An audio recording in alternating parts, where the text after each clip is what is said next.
Hello दोस्तों, कैसे हैं आप सब। दोस्तों मैं हूं सीए पंकज सरावगी और आज की जो वीडियो है वो है सीएमए फाइनल स्टूडेंट्स के लिए और उन फाइनल स्टूडेंट्स के लिए जो जून 2025 और उसके बाद एग्जाम्स देने वाले हैं। क्योंकि आज की वीडियो में मैं आपके साथ डिस्कस करने वाला हूं डिटेल्ड सॉल्यूशन, 100% सॉल्यूशन सर किस चीज के, जो सीएमए फाइनल का पेपर नंबर 16 है उसके लिए इंस्टीट्यूट ने, आईसीएमआई इंस्टीट्यूट ने पेपर नंबर 16 जो स्ट्रेटजी कॉस्ट मैनेजमेंट है उसके लिए इश्यू कर दिया है मॉडल क्वेश्चन पेपर का सेट 1 जून 2025 के लिए। तो आज हम जून 2025 के लिए जो एमक्यूपी रिलीज किया है इंस्टीट्यूट ने पेपर नंबर 16 एससीएम का, उसका 100% डिटेल्ड सॉल्यूशन डिस्कस करने वाले हैं। एमसीक्यू का भी सॉल्यूशन डिस्कस करेंगे, प्रैक्टिकल क्वेश्चन जो है वो भी सॉल्व करेंगे और थ्योरी क्वेश्चन जो है उसका भी मैं आंसर आपको प्रोवाइड करवाऊंगा। तो सबसे पहले अगर आप हमारे चैनल पे हो नए तो कर लीजिए चैनल को सब्सक्राइब, क्योंकि ये हमारी स्टार्ट हो चुकी है मॉडल क्वेश्चन पेपर की सीरीज, जिसके अंदर इंटर लेवल पे ऑलरेडी मैं कॉस्ट अकाउंटिंग, मैनेजमेंट अकाउंटिंग के सॉल्यूशन अपलोड कर चुका हूं और आज मैं लेकर आया हूं सीएमए फाइनल वाले बच्चों के लिए एससीएम पेपर का डिटेल्ड सॉल्यूशन। इसके अलावा सीएमए फाइनल की ही बात करें तो सीएमए फाइनल का जून 2025 के लिए एसएफएम का, स्ट्रेटेजिक फाइनेंशियल मैनेजमेंट का ऑलरेडी मैराथन हमारे स्टार्ट हो चुके हैं यूट्यूब चैनल पे और साथ में टेस्ट सीरीज भी स्टार्ट हो चुकी है जून 2025 के लिए। वीडियो जो है वो आप यूट्यूब चैनल पे देख सकते हो, इसीलिए बोल रहा हूं कि यूट्यूब चैनल को सब्सक्राइब कर लीजिए। और जो हमारी टेस्ट सीरीज चल रही है, इवन इस मॉडल क्वेश्चन पेपर का जो मैं सॉल्यूशन आपको करवाने वाला हूं उसका भी अगर आपको पीडीएफ डाउनलोड करना है तो वो आप हमारी मोबाइल ऐप से डाउनलोड कर पाओगे। मोबाइल ऐप का लिंक डिस्क्रिप्शन बॉक्स में गिवन है। मोबाइल ऐप डाउनलोड करके उसमें स्टोर सेक्शन में जाना है। स्टोर सेक्शन में आपको दिख जाएगा मॉडल क्वेश्चन पेपर सॉल्यूशन, उस पर क्लिक करोगे, कंटेंट पे क्लिक करोगे, आपके सामने वो सब्जेक्ट्स आ जाएंगे जिसका हमने एमक्यूपी वहां पे रिलीज किए हुए हैं या अपलोड करे हुए हैं। तो सबसे पहले यूट्यूब चैनल को सब्सक्राइब कर लीजिए, देन मोबाइल ऐप डाउनलोड करके छोड़ लीजिए। साथ में आप हमें इंस्टाग्राम चैनल पे भी फॉलो कीजिए, लिंक आपको डिस्क्रिप्शन बॉक्स में मिल जाएगा। व्हाट्सएप चैनल पे भी फॉलो कीजिए, डिस्क्रिप्शन बॉक्स में आपको लिंक वहां पे मिल जाएगा। साथ में टेलीग्राम चैनल भी हमारा ज्वाइन कीजिए। टेलीग्राम चैनल कोई भी अपडेशन नोटिफिकेशन होगा वहां पे आपको मिल जाएगा। और व्हाट्सएप चैनल, इंस्टाग्राम चैनल पे हमारे जो भी क्लासेस के ऑफर्स वगैरह चलते हैं उसकी डिटेल्स आपको वहां पे मिल जाती है। चलिए स्टार्ट करते हैं स्ट्रेटजी कॉस्ट मैनेजमेंट का एमक्यूपी सेट 1 जून 2025 के लिए। सबसे पहली बात तो ये कि सर पेपर के पैटर्न में एज सच कोई चेंज देखने को नहीं मिल रहा है। क्वेश्चन नंबर 1 जैसे कि नॉर्मली हमें पता है 2 मार्क्स के 15 एमसीक्यू आते हैं, वैसा ही देखने को मिल रहा है। इसके बाद हमें पता होता है कि सर 7 में से 5 क्वेश्चन अपने को अटेम्प्ट करने हैं। तो क्वेश्चन नंबर 2 14 मार्क्स का सीधा सीधा दिख रहा है। क्वेश्चन नंबर 3 भी प्रैक्टिकल। क्वेश्चन नंबर 4 जो है इसमें माइनर से एक छोटा सा चेंज दिखाई दिया, क्योंकि जो हमारा अभी तक पास्ट एग्जामिनेशन पेपर आ रहे थे उसमें क्वेश्चन नंबर 4 में 2 पार्ट जरूर दिख जाते थे, बट दोनों ही पार्ट प्रैक्टिकल होते थे। बट इस बार फोर्थ में यहाँ पे बी पार्ट में एक थ्योरी क्वेश्चन देखने को मिल रहा है। ऐसा पॉसिबल है कि एमक्यूपी में थ्योरी दिख रहा है, एग्जाम में प्रैक्टिकल मिल जाए, हो सकता है। लेकिन ऐसा भी हो सकता है कि आपको क्वेश्चन नंबर 4 में थ्योरी ही दिख जाए एग्जाम में भी। क्वेश्चन नंबर 5 प्रैक्टिकल दिखा, क्वेश्चन नंबर 6 भी आपको प्रैक्टिकल दिखा, 7 भी प्रैक्टिकल दिखा और इवन 8 भी प्रैक्टिकल दिखा। तो एक तो 7 मार्क्स का थ्योरी आता ही है, तो बस ठीक है, वो क्वेश्चन नंबर 4 में आपको दे दिया है। क्वेश्चन नंबर 4 में आपको दे दिया है। नॉर्मली वो क्वेश्चन नंबर 7 में देखने को मिला करता था, बट इस बार आपको क्वेश्चन नंबर 4 में दे दिया है। तो ऐसे वैसे कोई चेंजेस नहीं है। सिंपल मैं कहूंगा अगेन थ्योरी जो है एससीएम की उसको आप स्किप करके जा सकते हो, क्योंकि 7 मार्क्स का एक थ्योरी क्वेश्चन है, जबकि अपने को तो 14 मार्क्स के 2 क्वेश्चन चॉइस में देखने को मिलते हैं। तो थ्योरी पे ज्यादा टाइम वेस्ट करने की जरूरत नहीं है। और एक बात और रिमाइंड करवा दूं आपको, एससीएम की पूरी एक स्ट्रेटजी जून 2025 के लिए हमने अपलोड करी हुई है अपने यूट्यूब चैनल पे। अगर आपने अभी तक नहीं देखी है तो देखिए, यूट्यूब चैनल पे जाइए, प्लेलिस्ट में जाइए और प्लेलिस्ट में स्ट्रेटजी फॉर जून 2025 के फोल्डर में जाइए, आपको वहां पे एससीएम की भी स्ट्रेटजी देखने को मिल जाएगी। Category A most important chapter, category B moderate और category C least important chapter. किस चैप्टर में से क्या क्या वेटेज आपको एग्जाम में देखने को मिल सकती है, इस सारा का सारा एनालिसिस जो है वो स्ट्रेटजी में मैंने बताया हुआ है। तो उस वीडियो को जरूर जरूर जरूर देखिए। चलिए स्टार्ट करते हैं question number 1। Compulsory question, MCQ 2-2 number के 15 questions. Question number 1, what is the opportunity cost of making a component part in a factory given no alternative use of the capacity? Sir अगर हमारे पास कोई part है, what is the opportunity cost of making a component part, हमें एक component part बनाना है जिसका no alternative use of the capacity, कोई ऑल्टरनेटिव यूज नहीं है। अगर ऑल्टरनेटिव यूज नहीं होता तो उसकी अपॉर्चुनिटी कॉस्ट जो होती है वो होती है 0। तो D option will be your correct answer. Next second आपको मिल जाता है practical MCQ. X limited has 1000 unit of an obsolete item which are carried in inventory at the original price 50,000। ठीक है, 1000 आइटम है, अगर ऑब्सोलीट है तो उसकी ओरिजिनल प्राइस की तो वैसे भी कोई वैल्यू नहीं होती। If these items are rework for ₹20,000 they can be sold for 36,000। अगर आप इस पे रीवर्किंग करते हो 20,000 रुपए का खर्चा लगेगा और 36,000 रुपए में सेल कर पाओगे। Alternatively they can be sold as a scrap for ₹6,000 in the market. या फिर दूसरा ऑप्शन आपके पास, आप 6,000 रुपए में स्क्रैप में बेच सकते हो। मतलब मेरे पास सामने दो ऑप्शन है, या तो रीवर्किंग करूं या फिर स्क्रैप में बेचूं। क्वेश्चन कहते हैं in a decision model used to analyse the reworking proposal. जब आप रीवर्किंग प्रपोजल को एनालाइज करोगे तो बताओ अपॉर्चुनिटी कॉस्ट कितनी लोगे। तो जब मैं रीवर्किंग को एनालाइज करूंगा तो मैं कहूंगा 6,000 जो है वो मैं सैक्रिफाइस कर रहा हूं अपॉर्चुनिटी कॉस्ट दूसरे ऑप्शन की। तो 6,000 will be your correct answer, option B will be your correct answer. Reworking के लिए जाऊंगा तो of course 6,000 as a scrap जो है वो मैं सैक्रिफाइस करूंगा, that will be your opportunity cost, option B will be your 6,000 correct answer. Option number 3, वो question number 3, in cost plus pricing the markup consist of.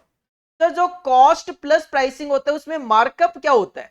Manufacturing cost, desired ROI, selling and admin, total cost and desired ROI. Sir केवल markup की बात चल रही है, तो markup जो होता है वो केवल और केवल desired rate of return on investment जो होता है वो हम कंसीडर करते हैं। B will be your correct answer, B will be your correct answer.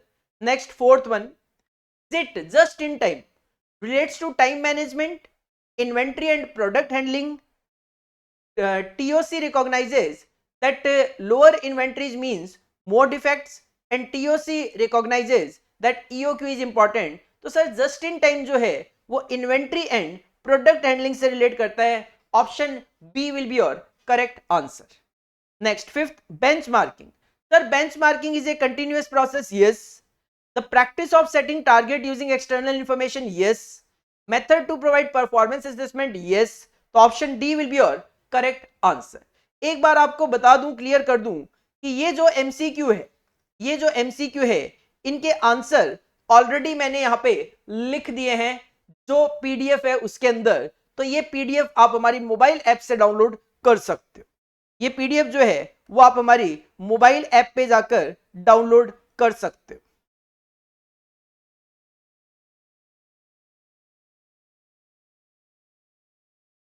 आगे बढ़ते हैं क्वेश्चन नंबर 6 की तरफ। क्वेश्चन नंबर 6 जो है वो फिर से आपको एक प्रैक्टिकल एमसीक्यू देखने को मिल जाता है। Question number 6, practical MCQ from standard costing variance analysis. The following figures are extracted from the books of a company. Budgeted overhead है 10,000 रुपए, लेकिन इसके अंदर फिक्स्ड है 6,000 और वेरिएबल है 4,000 और बजटेड आवर्स थे आपके 2,000। आप इजीली बजटेड रेट कैलकुलेट कर सकते हो। 6,000 डिवाइड बाय 2,000 3 रुपए का रेट आ जाएगा और 4,000 डिवाइड बाय 2,000 2 रुपए का रेट आ जाएगा। एक्चुअल ओवरहेड 10,400 है, जिसमें फिक्स्ड है 6,100 और वेरिएबल है 4,300 और एक्चुअल आवर्स आपके 2,100।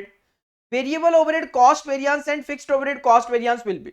Sir variable overhead cost variance का फॉर्मूला होता है स्टैंडर्ड कॉस्ट माइनस में एक्चुअल कॉस्ट। एक्चुअल कॉस्ट तो आपको पता ही है 4,300, स्टैंडर्ड कॉस्ट आप कैलकुलेट कर लो एक तरीके से अब्सॉर्ब। तो यहां पे अगर आप वेरिएबल की बात करते हो तो बजटेड रेट है 4,000 डिवाइड बाय 2,000 2 रुपए का रेट, और आपने एक्चुअल में कितने आवर्स वर्किंग किए 2,100। तो अगर आप 2 रुपए के हिसाब से अब्जॉर्प्शन करोगे तो 4,200 अब्जॉर्ब कर लोगे और एक्चुअल कॉस्ट आपकी 4,300 है, तो 100 रुपए एडवर्स आपका 100 रुपए एडवर्स आपका वेरिएबल ओवरहेड कॉस्ट वेरिएंस आएगा। 4,000 रुपए का बजटेड ओवरहेड आपको बताया था 2,000 घंटों के लिए 2 रुपए का rate.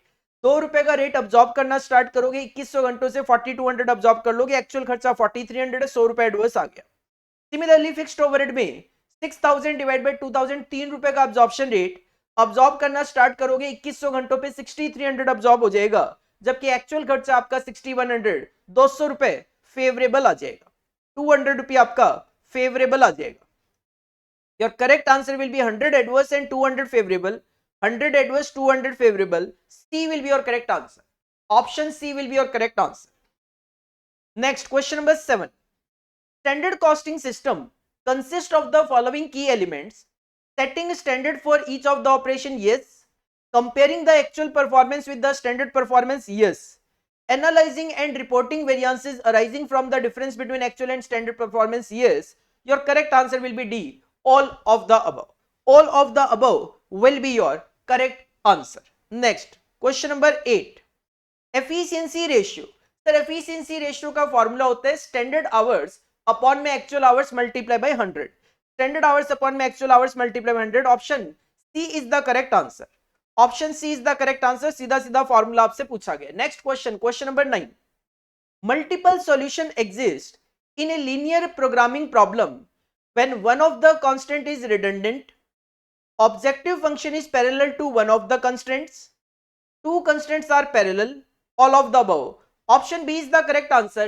Multiple solution exist in a LP problem. कब? Sir, when objective function is parallel to one of the constraints. Option B is the correct answer. Next, question number 10. Which of the following method is used to test optimality of a solution in transportation?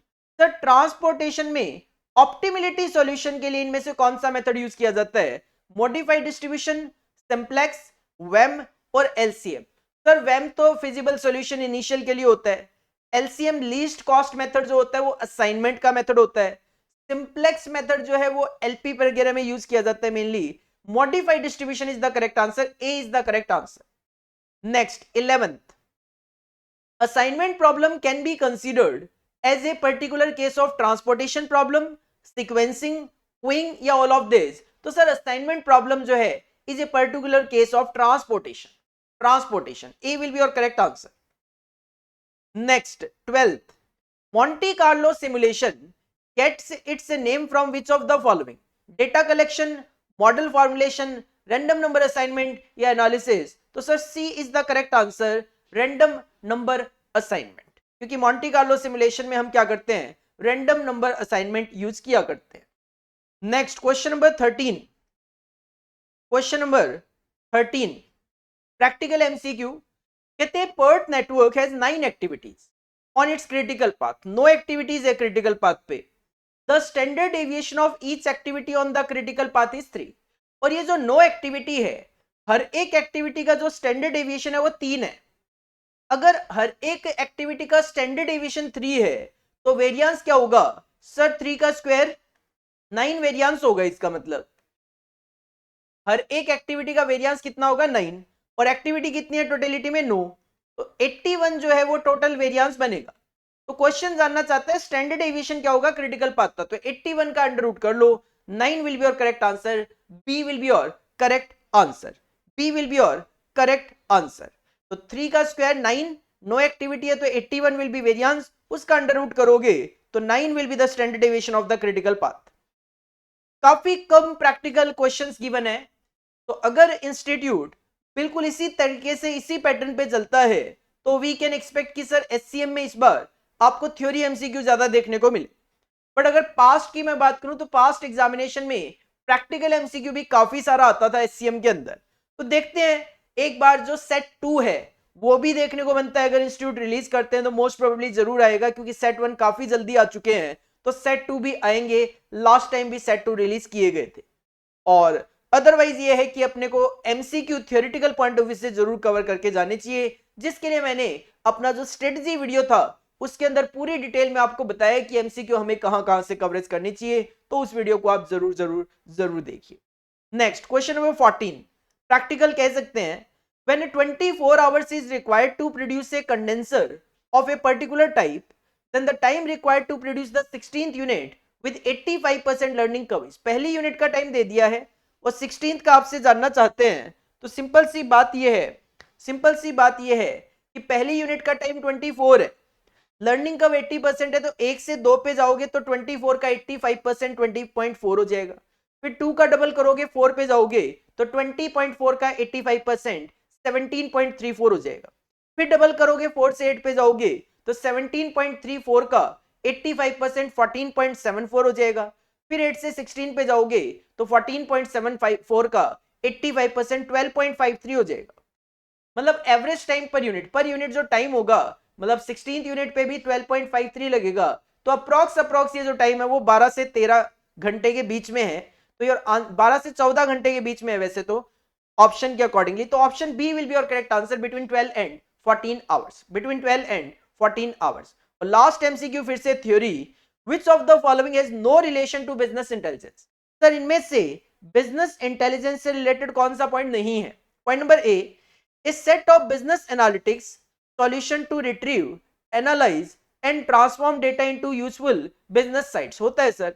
Visualization tools are primarily BI tools, business intelligence tools. ABS Glue is a tool used for the purpose of business intelligence. Embedded analytics is an important part of any business tool. So C will be your correct answer. ABS Glue is a tool used for the purpose of business intelligence. ऐसा नहीं है। तो ये थे 15 MCQ। अब थोड़ा सा ये जो 15 MCQ इसमें कितना प्रैक्टिकल था कितना थ्योरी था वो एनालाइज कर लिया जाए एक बार। तो सर काफी कम प्रैक्टिकल था। क्वेश्चन नंबर सेकंड प्रैक्टिकल दिखा 1, इसके बाद सीधा 6th 2, इसके बाद सीधा सीधा 13 और 14, मतलब 15 में केवल और केवल 4 MCQ प्रैक्टिकल है। जबकि नॉर्मली अगर मैं पास्ट एग्जामिनेशंस देखता हूं तो 15 में 7 to 8 क्वेश्चंस जो है वो आपको प्रैक्टिकल देखने को मिलते हैं। तो ये वाला जो मॉडल क्वेश्चन पेपर है, अगर बिल्कुल इसी तरीके से एग्जाम पेपर सेट किया जाता है तो वी कैन से सर इस बार हमें एमसीक्यू पार्ट में थ्योरी एमसीक्यू ज्यादा देखने को मिल सकते हैं in comparison with practical. But ऐसा भी हो सकता है कि ये जस्ट एक इंस्टीट्यूट ने मॉडल क्वेश्चन पेपर दिया है, अभी सेट 2 आना भी बाकी है, और इंस्टीट्यूट हो सकता है कि जैसे पहले 7 to 8 एमसीक्यू जो है वो आपको प्रैक्टिकल दिख जाते थे, वैसा ही हमें प्रैक्टिकल आगे भी देखने को मिले। बट कोई दिक्कत वाली बात नहीं है, क्योंकि जो प्रैक्टिकल एमसीक्यू है उसके लिए आपको अलग से कोई प्रिपरेशन करनी ही नहीं होती। और थ्योरी एमसीक्यू कैसे करना है, स्ट्रेटजी वीडियो जरूर देखिए एससीएम का जून 25 के लिए। इसके बाद अगर हम आगे बढ़ते हैं तो सेक्शन बी पे आते हैं, और सेक्शन बी पे किसी तरीके का कोई चेंज नहीं है। 7 में से आपको 5 क्वेश्चन अटेम्प्ट करने हैं। एक थ्योरी क्वेश्चन है 7 मार्क्स का, बस वी कैन से सर वो नॉर्मली 7th क्वेश्चन में देखने को मिला करता है, लेकिन इस बार वो 4th में देखने को मिल रहा है।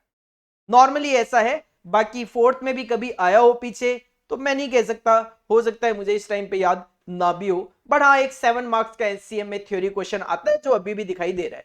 बट उसके लिए तो कोई अलग से प्रिपरेशन करने की जरूरत है नहीं, क्योंकि आपको पूरे 2 क्वेश्चन 14 मार्क्स के छोड़ने हैं एग्जाम में, क्योंकि 7 में से केवल 5 ही क्वेश्चन तो अटेम्प्ट करने हैं।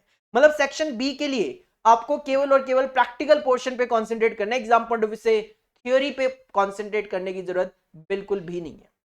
और इसमें अगर हम आगे बढ़े तो सबसे पहले ही आपको क्वेश्चन नंबर 2 जो है वो 14 मार्क्स का क्वेश्चन दे दिया, सीधा 14 मार्क्स का सीधा क्वेश्चन हमें यहां पे प्रोवाइड करवा दिया।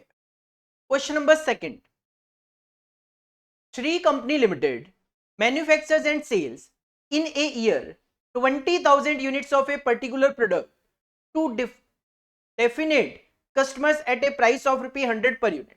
सिंपल सी मैं बात करूं, 20,000 यूनिट कंपनी सेल करती है 100 रुपए पर यूनिट के accordingly. The firm has a capacity to produce 25,000 units of the product per annum। Capacity है 25,000 यूनिट्स की, बट फिलहाल 20,000 यूनिट्स बनाकर बेच रहे हैं। टू प्रोड्यूस बियॉन्ड 25,000 यूनिट्स पर annum, it will have to install a new equipment at a cost of 15 lakh।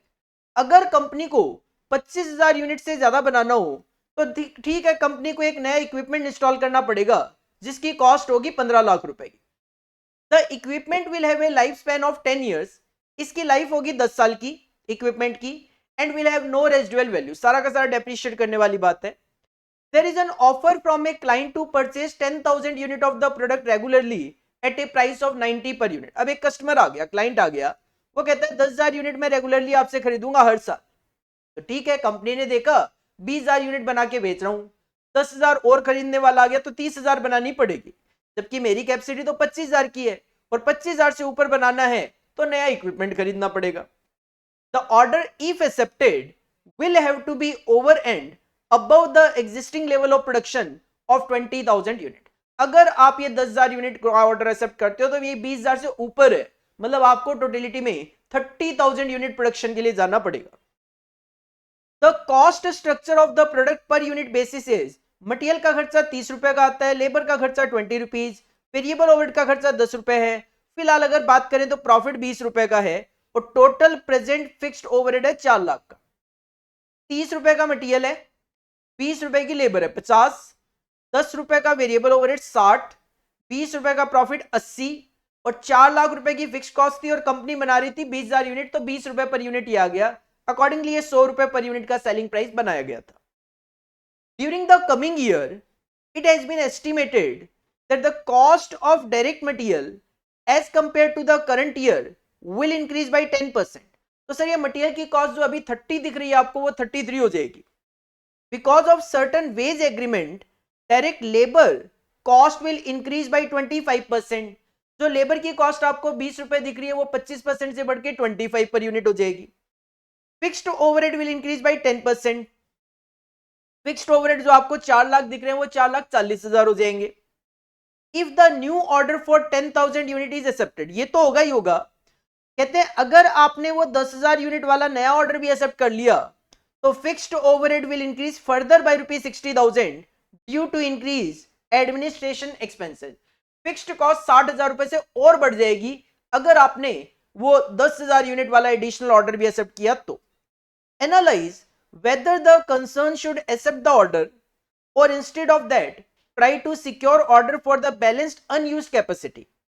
कहते हैं क्या ये 10,000 वाला ऑर्डर एक्सेप्ट कर लूं या फिर जो अनयूज्ड कैपेसिटी थी 5,000 की उसको अचीव करने की कोशिश करूं as available now through some sale promotion expenses which will be 50,000 per annum. अगर आप 20,000 से 25,000 यूनिट बेचना चाहते हो तो आपको करना पड़ेगा सेल प्रमोशन जिसपे 50,000 रुपए खर्च करना पड़ेगा। फाइनेंशियल चार्जेस जो है वो आप मान के चलो नहीं है, इंटरेस्ट वगैरह की कॉस्ट आप मान के चलो नहीं है।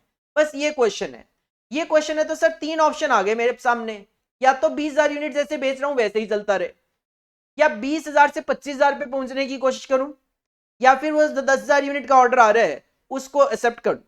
तो इसके लिए आपको बनाना पड़ेगा एक statement of profit, comparative profitability statement.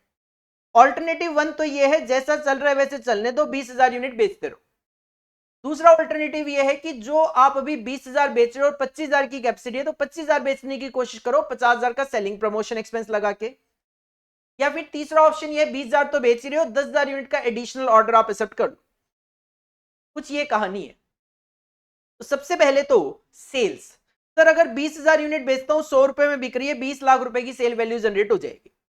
ये 25,000 यूनिट बेचूंगा तो 25,000 इंटू 100 हो जाएगा, 25 लाख रुपए की सेल हो जाएगी। यहां पे अगर मैं बात करता हूं तो यहां पे थोड़ा सा ध्यान देना, यहां पे थोड़ा सा ध्यान देना कि क्लाइंट जो है वो 90 रुपए में ही लेगा। मतलब ये 20 लाख रुपए की सेल जो हो रही थी वो तो होगी होगी, लेकिन जो एडिशनल 10,000 यूनिट आप सेल करोगे वो 90 पे ही सेल होगी, तो 10,000 इंटू 90 9 लाख रुपए की सेल जनरेट होगी। 20 लाख ये 9 लाख वो तो 29 लाख की सेल होगी।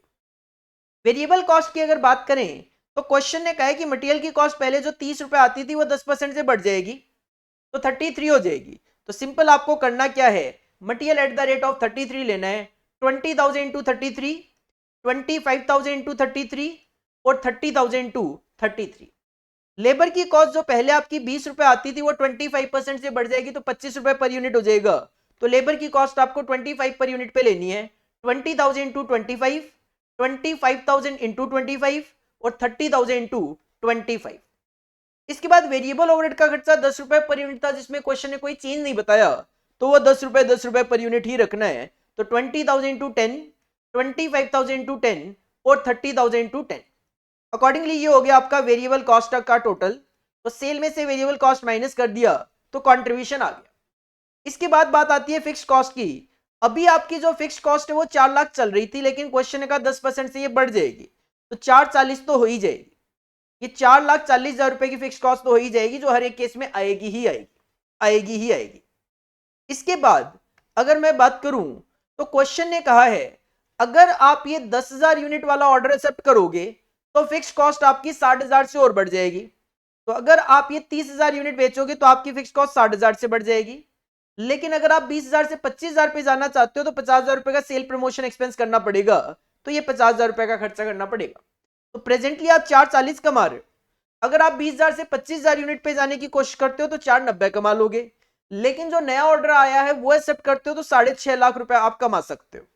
6.5 लाख रुपए आप कमा सकते हो। साथ में डेप्रिसिएशन का खर्चा भी लिखा है मैंने यहाँ पे कि ये जो थर्ड केस है उसके अंदर आपने 15 लाख रुपए का इक्विपमेंट खरीदा था जिसकी लाइफ 10 साल की थी, रेजिडुअल वैल्यू थी नहीं, तो 1.5 लाख रुपए इसका डेप्रिसिएशन का खर्चा भी आ जाएगा। 1.5 लाख रुपए इसका डेप्रिसिएशन का खर्चा भी आ जाएगा। यहां पे आई थिंक है ना एक छोटी सी कैलकुलेशन मिस्टेक है, उसको मैं ठीक कर देता हूं। कैलकुलेशन मिस्टेक है उसको मैं ठीक कर देता हूं। अब पहली जो कैलकुलेशन ये, अच्छा इसका टोटल है, ध्यान देना ये फिक्स कॉस्ट का टोटल है 440, 490 और 6.5। ठीक है, फिर कोई दिक्कत नहीं है। तो अकॉर्डिंगली 2 लाख, 3 लाख 10,000 और 2 लाख 10,000 रुपए का प्रॉफिट होगा। तो अकॉर्डिंगली इस वाले लेवल पे आपको सबसे ज्यादा प्रॉफिट देखने को मिल रहा है। मतलब कंपनी को क्या कोशिश करनी है कि 20,000 जो बेच रहे हो और आपकी जो एग्जिस्टिंग फालतू कैपेसिटी पड़ी है 5,000 यूनिट, उसको बेचने की कोशिश करो।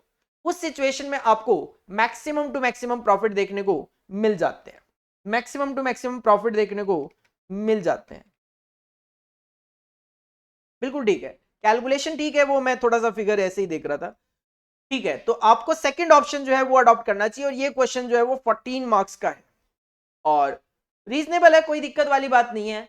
14 मार्क्स इसके लिए बहुत ज्यादा भी नहीं है क्योंकि क्वेश्चन को रीड करना, सॉल्यूशन बनाना टाइम कंज्यूमिंग तो है, 15 से 20 मिनट तो आराम से आपको एग्जाम में लगने ही है। बाकी 7 मार्क्स में भी इस तरीके का क्वेश्चन दे दिया जाए तो कोई ऐसा अन्याय वाली भी बात नहीं होगी क्योंकि सॉल्यूशन इसका बहुत ज्यादा बड़ा नहीं है, एक सिंगल स्टेटमेंट में आप इसकी कैलकुलेशन कर पा रहे हो।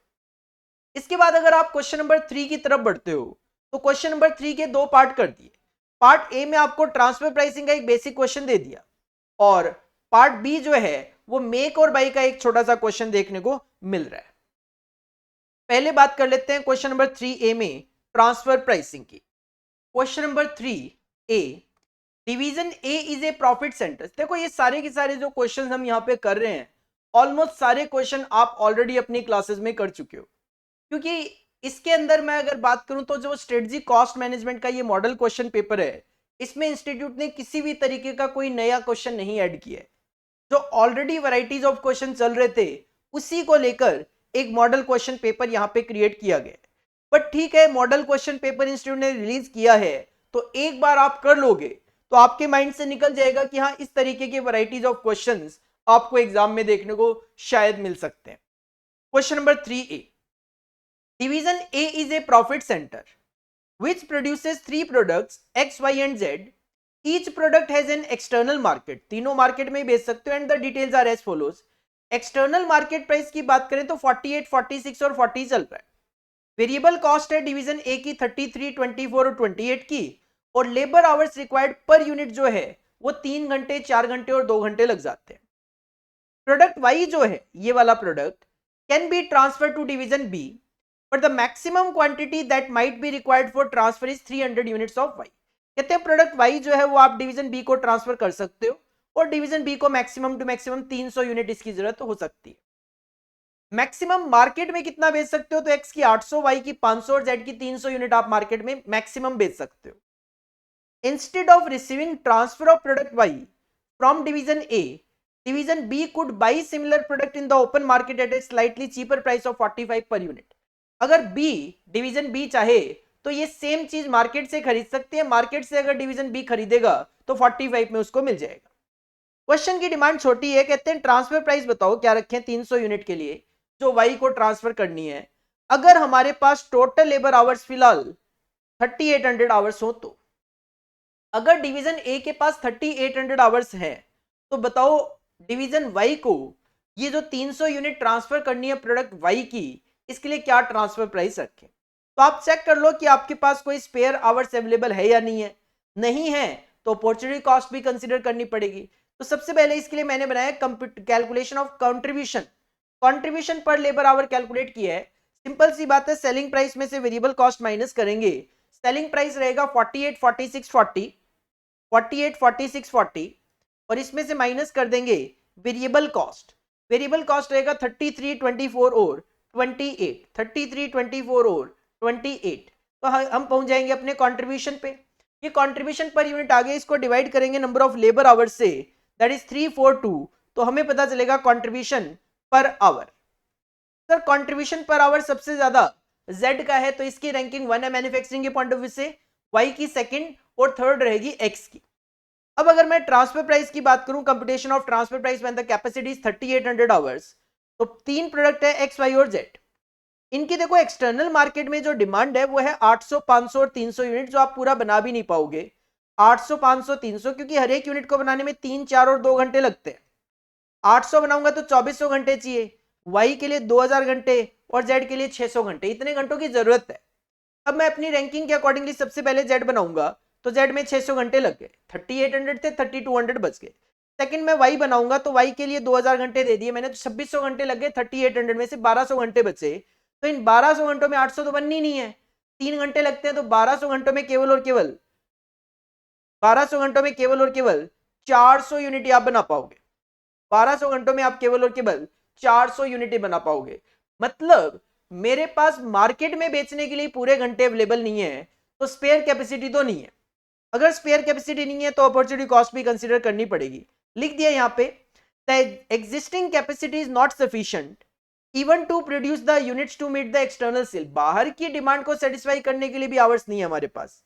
तो in order to transfer 300 units of Y, 300 unit जो बाहर भेजनी है, कौन से प्रोडक्ट की भेजनी है? वाई की, और वाई की एक यूनिट के लिए कितने घंटे चाहिए? 4। मतलब 1200 घंटे जो आपको चाहिए वो आप थर्ड जो रैंकिंग है उससे सेक्रीफाइस करवाओगे, तो आप एक्स से सेक्रीफाइस करवाओगे 1200 घंटे।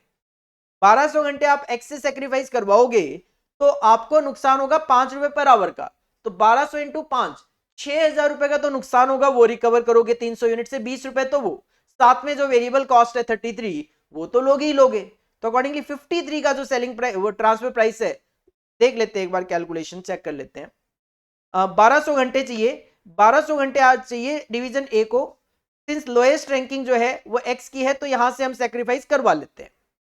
सर यहां से सेक्रीफाइस करवा लेते हैं, 400 यूनिट सेक्रीफाइस करवा लेते हैं। अच्छा, ये कंट्रीब्यूशन पर आवर ये था, ठीक है। चलो, तो वेरिएबल कॉस्ट जो है वाई की वेरिएबल कॉस्ट मैंने सही नहीं देखी, 24 रुपए थी, तो 24 रुपए, ये 20 रुपए का सेक्रीफाइस 44 रुपए आएगा। वेरिएबल कॉस्ट 24 रुपए। कंट्रीब्यूशन लॉस की बात करें तो सर 1200 घंटे यहाँ पे ये सेक्रीफाइस करेगा, हर घंटे से 5 रुपए आप कमा रहे थे, 5 रुपए कमा रहे थे, 6000 रुपए का तो नुकसान हो गया। जो आप 300 यूनिट से रिकवर करोगे तो 20 रुपए पर यूनिट वो रिकवर करोगे। तो अकॉर्डिंगली 24 प्लस 20, 44 रुपए, 44 का ट्रांसफर प्राइस यहाँ पे डिसाइड होगा। यही सिमिलरली अगर मैं बात करूं सेकंड केस में, आपके पास जब 5600 आवर्स होंगे, जब आपके पास 5600 आवर्स होंगे तो ये स्टेटमेंट तो सेम रह गया। यहां पे एलोकेशन में क्या होगा, ये 600, 2000 ये तो सेम रहेगा, लेकिन यहां पे जो आपको 2400 घंटों की जरूरत थी वो भी सेटिस्फाई हो जाएगा, क्योंकि 2000 घंटे एक गए, 600 एक गए, 2400 एक दे दो तो भी 5000 घंटे ही बचते हैं। तो 600 घंटे आपके पास यहाँ पे स्पेयर बच गए थे। देख लो एक बार, सर 600 घंटे यहां दे दिए, 2000 यहां दे दिए, 2400 यहां दे दिए, तो डिवीजन बी को ट्रांसफर करने के लिए वाई प्रोडक्ट अगर बनाता हूं तो उसमें 600 घंटे स्पेयर्स है, 600 ही तो स्पेयर है, जबकि जरूरत तो आपको 1200 घंटों की है। तो 600 घंटे आप सेक्रीफाइस कराओगे एक्स से, 600 घंटे आप सेक्रीफाइस करवाओगे एक्स से। तो इसका मतलब ये 24 रुपए तो एज इट इज आ जाएगा, ये 24 रुपए तो एज इट इज आ जाएगा। 600 घंटे सेक्रीफाइस करवाओगे एक्स से, हर घंटे पे आप कितना नुकसान कराओगे अपना? 5 रुपए का। तो 3000 रुपए का नुकसान होगा, जो 300 यूनिट से रिकवर करोगे तो 10 रुपए पर यूनिट जो है वो सेक्रीफाइस करोगे, अपॉर्चुनिटी कॉस्ट लोगे, तो 34 रुपए का जो है वो ट्रांसफर प्राइस यहां पे कंसिडर किया जाएगा। सेम क्वेश्चन आपने अपनी क्लासेस में करा हुआ है, कोई टेंशन लेने की जरूरत नहीं है। और जैसा कि हम आपको पहले ही बोल चुके हैं, सर 85 टू 90 मार्क्स प्लस का क्वेश्चंस, इवन इससे भी ज्यादा मार्क्स के क्वेश्चन आपको एग्जाम में हमारे वीडियो क्लासेस नोट्स में से देखने को मिल जाते हैं नॉर्मली। क्वेश्चन नंबर 3B, छोटा सा question. Company X is forced to choose between two machine A and B. एक कंपनी के सामने दो मशीनें ए और B, the two machines are design differently but have identical capacity and do exactly the same job. ठीक है, ये ESC का क्वेश्चन लग रहा है, इक्वल एनुअल कॉस्ट का, जैसे आप एफएम में किया करते हो एसएफएम में, वैसा क्वेश्चन जो लाइफ साइकिल कॉस्टिंग में आपको कॉस्टिंग में भी देखने को मिल जाते हैं। मशीन ए की जो कॉस्ट है वो 1.5 लाख रुपए है, 3 साल इसकी लाइफ रहेगी और 40,000 रुपए इसको हर साल चलाने की कॉस्ट आएगी। Machine B is an economy model costing only ₹1 lakh but will last only for 2 years, और इसके लिए चलाने की कॉस्ट रहेगी हर साल 60,000 रुपए। These are real cash flows. The cost are forecasted in rupee of constant purchasing power. Tax को ignore करना है, कॉस्ट ऑफ कैपिटल का rate 10%, recommend which machine company X should buy. तो सर ये है लाइफ साइकिल कॉस्टिंग का question, asset life cycle हम कह सकते हैं इसको, क्योंकि हम इसमें एसेट खरीदने की बात करें और इसमें ईएसी का जो कॉन्सेप्ट है, इक्वल एनुअल कॉस्ट जो है उसका कॉन्सेप्ट अप्लाई होता है। तो इसके लिए आप एक स्टेटमेंट बनाओगे। सबसे पहले हम लेते हैं present value of annual running cost. Machine A की मैं बात करूं तो इसकी लाइफ जो है वो 3 साल की है। मशीन ए जो है इसकी लाइफ 3 साल की है और 40,000 रुपए हर साल बनाने की कॉस्ट है। 10% पे अगर मैं प्रेजेंट वैल्यू एन्युटी फैक्टर की बात करूं 3 साल के, तो वो होते हैं आपके 2.486, तो ये आ जाएगा 99,440। कंपाउंडेड प्रेजेंट वैल्यू फैक्टर 2 साल की अगर मैं बात करूं एट द रेट ऑफ 10%, तो वो होते हैं 1.735, जो कि हमें मशीन बी के लिए यूज करने हैं, क्योंकि मशीन बी की जो कॉस्ट है वो 60,000 रुपए है। 2 साल के जो फैक्टर हैं वो रहेंगे आपके 1.735, तो 60,000 इंटू 1.735, ये कॉस्ट आ गई 1,04,100। अब स्टेटमेंट बना ले, मशीन ए की परचेज कॉस्ट इतनी है, रनिंग कॉस्ट है 99,440। मशीन बी की कॉस्ट 1 लाख है, इसकी रनिंग कॉस्ट की प्रेजेंट वैल्यू है 104,100, तो टोटल प्रेजेंट वैल्यू होगी 249,440, 2,04,100। इसको एनुअल में कन्वर्ट करने के लिए डिवाइड कर दो प्रेजेंट वैल्यू फैक्टर से। 249,440 डिवाइड हो जाएगा 2.486 से, तो ईएसी आ जाएगा, इक्वल एनुअल कॉस्ट आ जाएगा 1,03,38, और बी की लाइफ 2 साल की है तो 2 साल के फैक्टर से डिवाइड कर दो, ये आ जाएगा 117,637। तो जो कॉस्ट कम है वो मशीन ए में है, तो machine A should be recommended. Since the annual cash outflow machine B का ज्यादा है तो मशीन ए आपको रिकमेंड करनी है। बस ये छोटा सा क्वेश्चन 7 मार्क्स का आपको यहाँ पे दिया गया है from life cycle costing. Same question आप अपनी क्लासेस में ऑलरेडी कर रहे हो। इसके बाद अगर हम क्वेश्चन नंबर 4 की तरफ बढ़ते हैं, तो क्वेश्चन नंबर 4 में पार्ट ए में एक थ्रूपुट कॉस्टिंग में से क्वेश्चन डालकर 7 मार्क्स का बी पार्ट में थ्योरी क्वेश्चन यहाँ पे अटैच कर दिया। क्वेश्चन नंबर 4 ए देख लेते हैं पहले। थ्रूपुट कॉस्टिंग में से modern company produces 3 products A B and C, details of which are as shown below. Selling price given है प्रोडक्ट ए बी और सी तीनों का, मटेरियल की कॉस्ट पर यूनिट हो गई, वेरिएबल ओवरहेड के खर्चे हो गए, मैक्सिमम डिमांड, मैक्सिमम कितना कितना बेच सकते हो वो भी बता दिया। यह है time required on the bottleneck resource. A को बनाने के लिए 5 घंटे, बी को बनाने के लिए 4 घंटे और सी को बनाने के लिए 3 घंटे लगने वाले हैं। एंड देयर आर, हमारे पास है 3,20,000 आवर्स अवेलेबल ईच मंथ, हमारे पास तो 3,20,000 घंटे ही हैं। Calculate the optimum product mix based on the throughput concept. Sir throughput costing, throughput concept apply करके हमें ऑप्टिमम मिक्स बताना है। तो सबसे पहले ऑफ कोर्स आपको रैंकिंग के लिए तो जाना चाहिए, और उसके लिए हम क्या करेंगे, सेलिंग प्राइस लिख लिया। सबसे पहले सेलिंग प्राइस लिख लिया 120, 110 और 130, 120, 110 और 130। इसमें से माइनस करेंगे मटेरियल की कॉस्ट 60, 70 और 85, 60, 70 और 85। और जैसा कि हमें पता है कि थ्रूपुट कॉन्सेप्ट में वेरिएबल केवल और केवल मटेरियल को ही माना जाता है, तो जैसे ही आप सेलिंग प्राइस में से मटेरियल कॉस्ट माइनस करेंगे आप पहुंच जाएंगे थ्रूपुट कंट्रीब्यूशन पर यूनिट पे, दैट इज 60, 40 और 45। डिवाइड करेंगे टाइम ऑन बॉटलनेक रिसोर्स, 5 घंटे, 4 घंटे और 3 घंटे, तो ये आ जाएगा 60 divide by 5 12 rupee per hour, 40 divide by 4 10 per hour, 45 divide by 3 15 पर आवर, जिसमें 15 इज द हाईएस्ट, तो first ranking, then 12 second ranking और बी की थर्ड रैंकिंग आ गई। तो सबसे पहले तो हमने रैंकिंग दे दी है on the basis of return per hour के बेसिस पे। इसके बाद आपके पास अवेलेबल है 3,20,000 घंटे, एलोकेशन स्टार्ट करो। सर एलोकेशन की बात करें तो सबसे पहली रैंकिंग है सी की, और सी जो है वो आप मैक्सिमम टू मैक्सिमम 40,000 यूनिट्स बनाकर बेचोगे। सी में 40,000 यूनिट बनाकर बेचोगे, 3 घंटे लगेंगे, तो 1,20,000 घंटे चले गए, 3 20 में से 2 लाख घंटे आपके पास बच गए। सेकंड जो रैंकिंग आती है सेकंड जो रैंकिंग आती है वो आती है आपकी, सेकंड जो रैंकिंग आती है वो आती है ए की, और ए की मैक्सिमम टू मैक्सिमम कितनी यूनिट्स, सर 30,000। तो ए की अगर 30,000 यूनिट बनाता हूं, 5 घंटे एक यूनिट में लगते हैं, तो 1.5 लाख घंटे ये चले गए, अभी भी बच गए 50,000 घंटे, जो कि मैं अलॉट कर दूंगा बी के लिए, जो कि मैं अलॉट कर दूंगा बी के लिए। और बी की एक यूनिट को बनाने में कितने घंटे लगते हैं, 4। तो सर 50,000 घंटों में कितनी यूनिट बना लोगे, 12,500 यूनिट आप बना सकते हो। इस तरीके से ये घंटों का एलोकेशन हो। ऑप्टिमम प्रोडक्ट मिक्स बता दो, सर यहाँ पे ये सी की 40,000 यूनिट पूरी पूरी बन जाएगी, ए की पूरी पूरी 30,000 यूनिट, और बी की 50,000 घंटों में 12,500 यूनिट आपकी बन पाएगी। इस तरीके से आप इस क्वेश्चन का सॉल्यूशन दे सकते हो 7 मार्क्स की वेटेज के लिए। सेम क्वेश्चन सेम फिगर के साथ आपने अपनी क्लासेस में ऑलरेडी कवर करा हुआ है। और इसके बाद 4B की मैं बात करूं तो सर 4B जो है वो थ्योरी क्वेश्चन है TQM में से। Discuss the underlying principle of total quality management. 100% theory portion जो है वो हमने अपनी क्लासेस में, SCM की क्लासेस में कवर करा हुआ है। बट फिर भी मैं कहूंगा केवल और केवल एक 7 मार्क्स के लिए आप थ्योरी में टाइम वेस्ट मत करो, क्योंकि अब काफी कम टाइम बचा है। हाँ, जब आप स्टार्टिंग में प्रिपरेशन कर रहे थे, जब आपके पास 6 महीने 12 महीने थे प्रिपरेशन के लिए, उस टाइम पे हम सब कुछ प्रिपेयर कर सकते हैं। बट इस पॉइंट ऑफ टाइम पे जब एग्जाम में अब केवल और केवल मार्च तो ऑलमोस्ट निकल ही गया, तो अप्रैल, मई और जून भी अगर बात करें एक हफ्ता, तो अप्रॉक्स हम बात करें तो 2.5 महीने आपके पास बचे हैं। तो अब आपको एग्जाम पॉइंट ऑफ व्यू से स्टडी पे कॉन्सेंट्रेट करना शुरू कर देना चाहिए।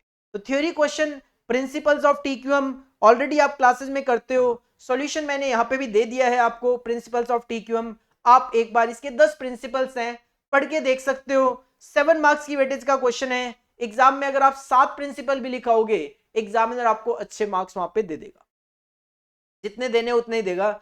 7 लिख के आओगे तो भी, 10 लिख के आओगे तो ये नहीं है कि आपको ज्यादा मार्क्स मिल जाएंगे। 7 मार्क्स के लिए 7 प्रिंसिपल्स मोर देन सफिशिएंट माने जाते हैं। एक बार रीड जरूर आप करके देखना चाहो तो कर सकते हो।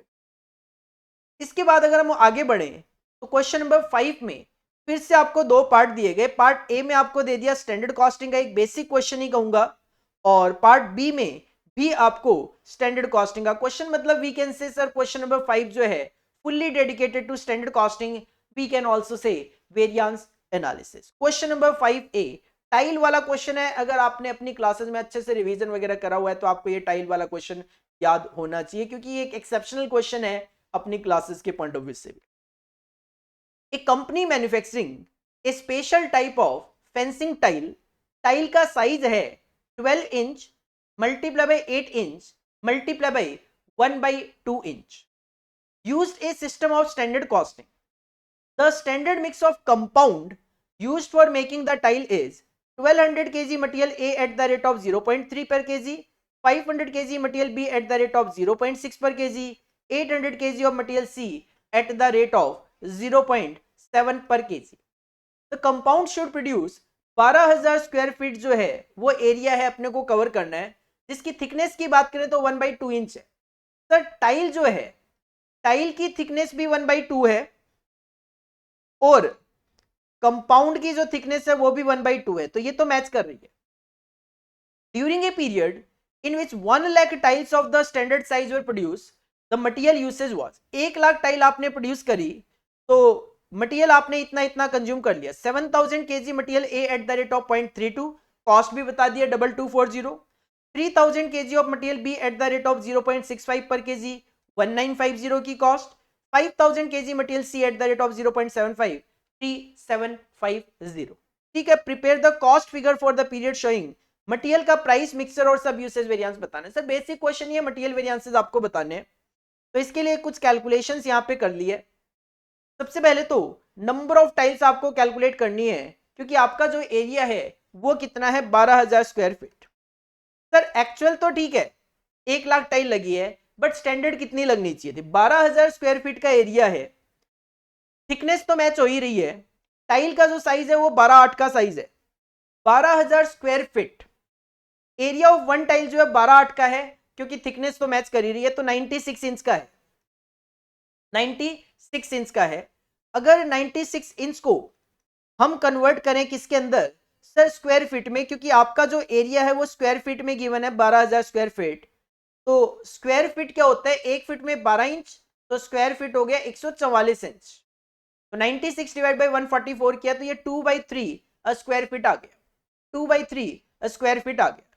तो 12,000 स्क्वायर फीट में अगर आप 2/3 की टाइल लगाते हो तो 12,000 डिवाइड बाई 2/3 स्क्वायर फीट की टाइल लगाते हो तो 18,000 टाइल लगनी चाहिए। 18,000 जो टाइल्स है वो लगनी चाहिए, ठीक है।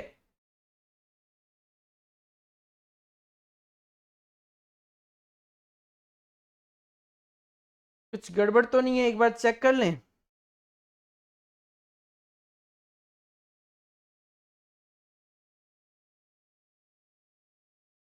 ठीक है, 18,000 टाइल्स।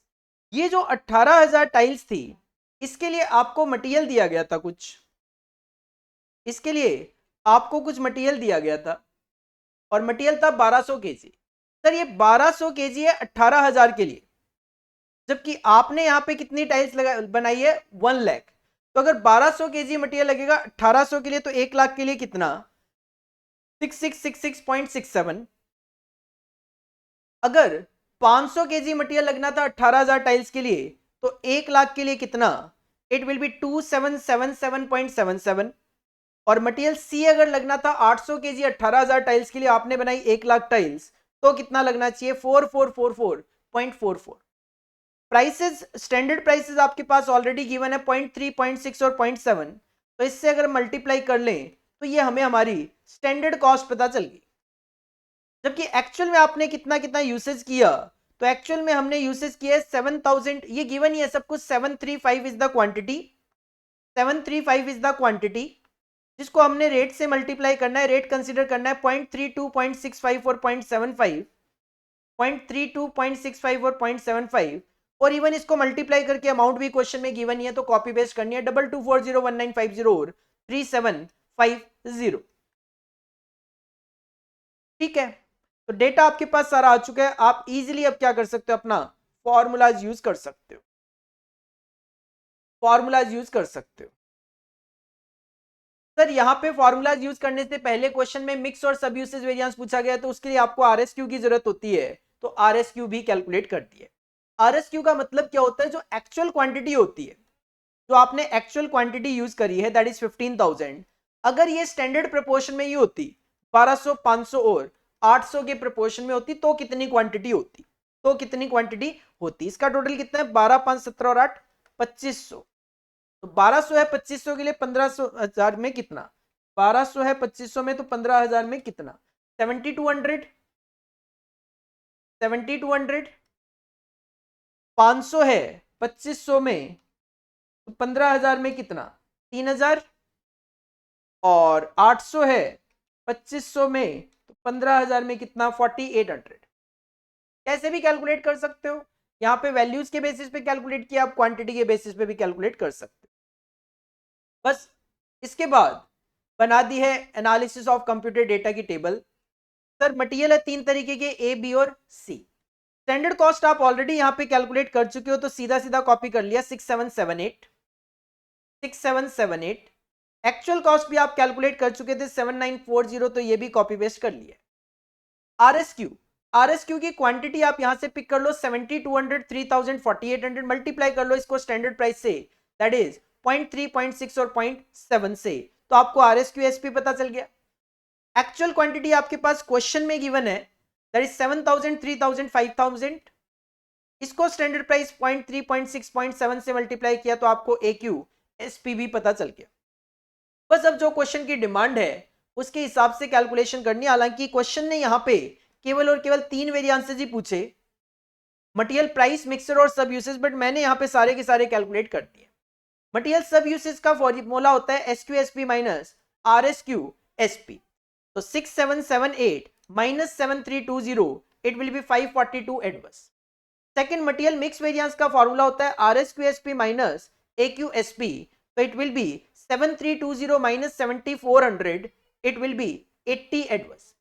यूसेज वेरिएंस का फॉर्मूला होता है SQSP minus AQSP, 6778 minus 7400, it will be 622 adverse.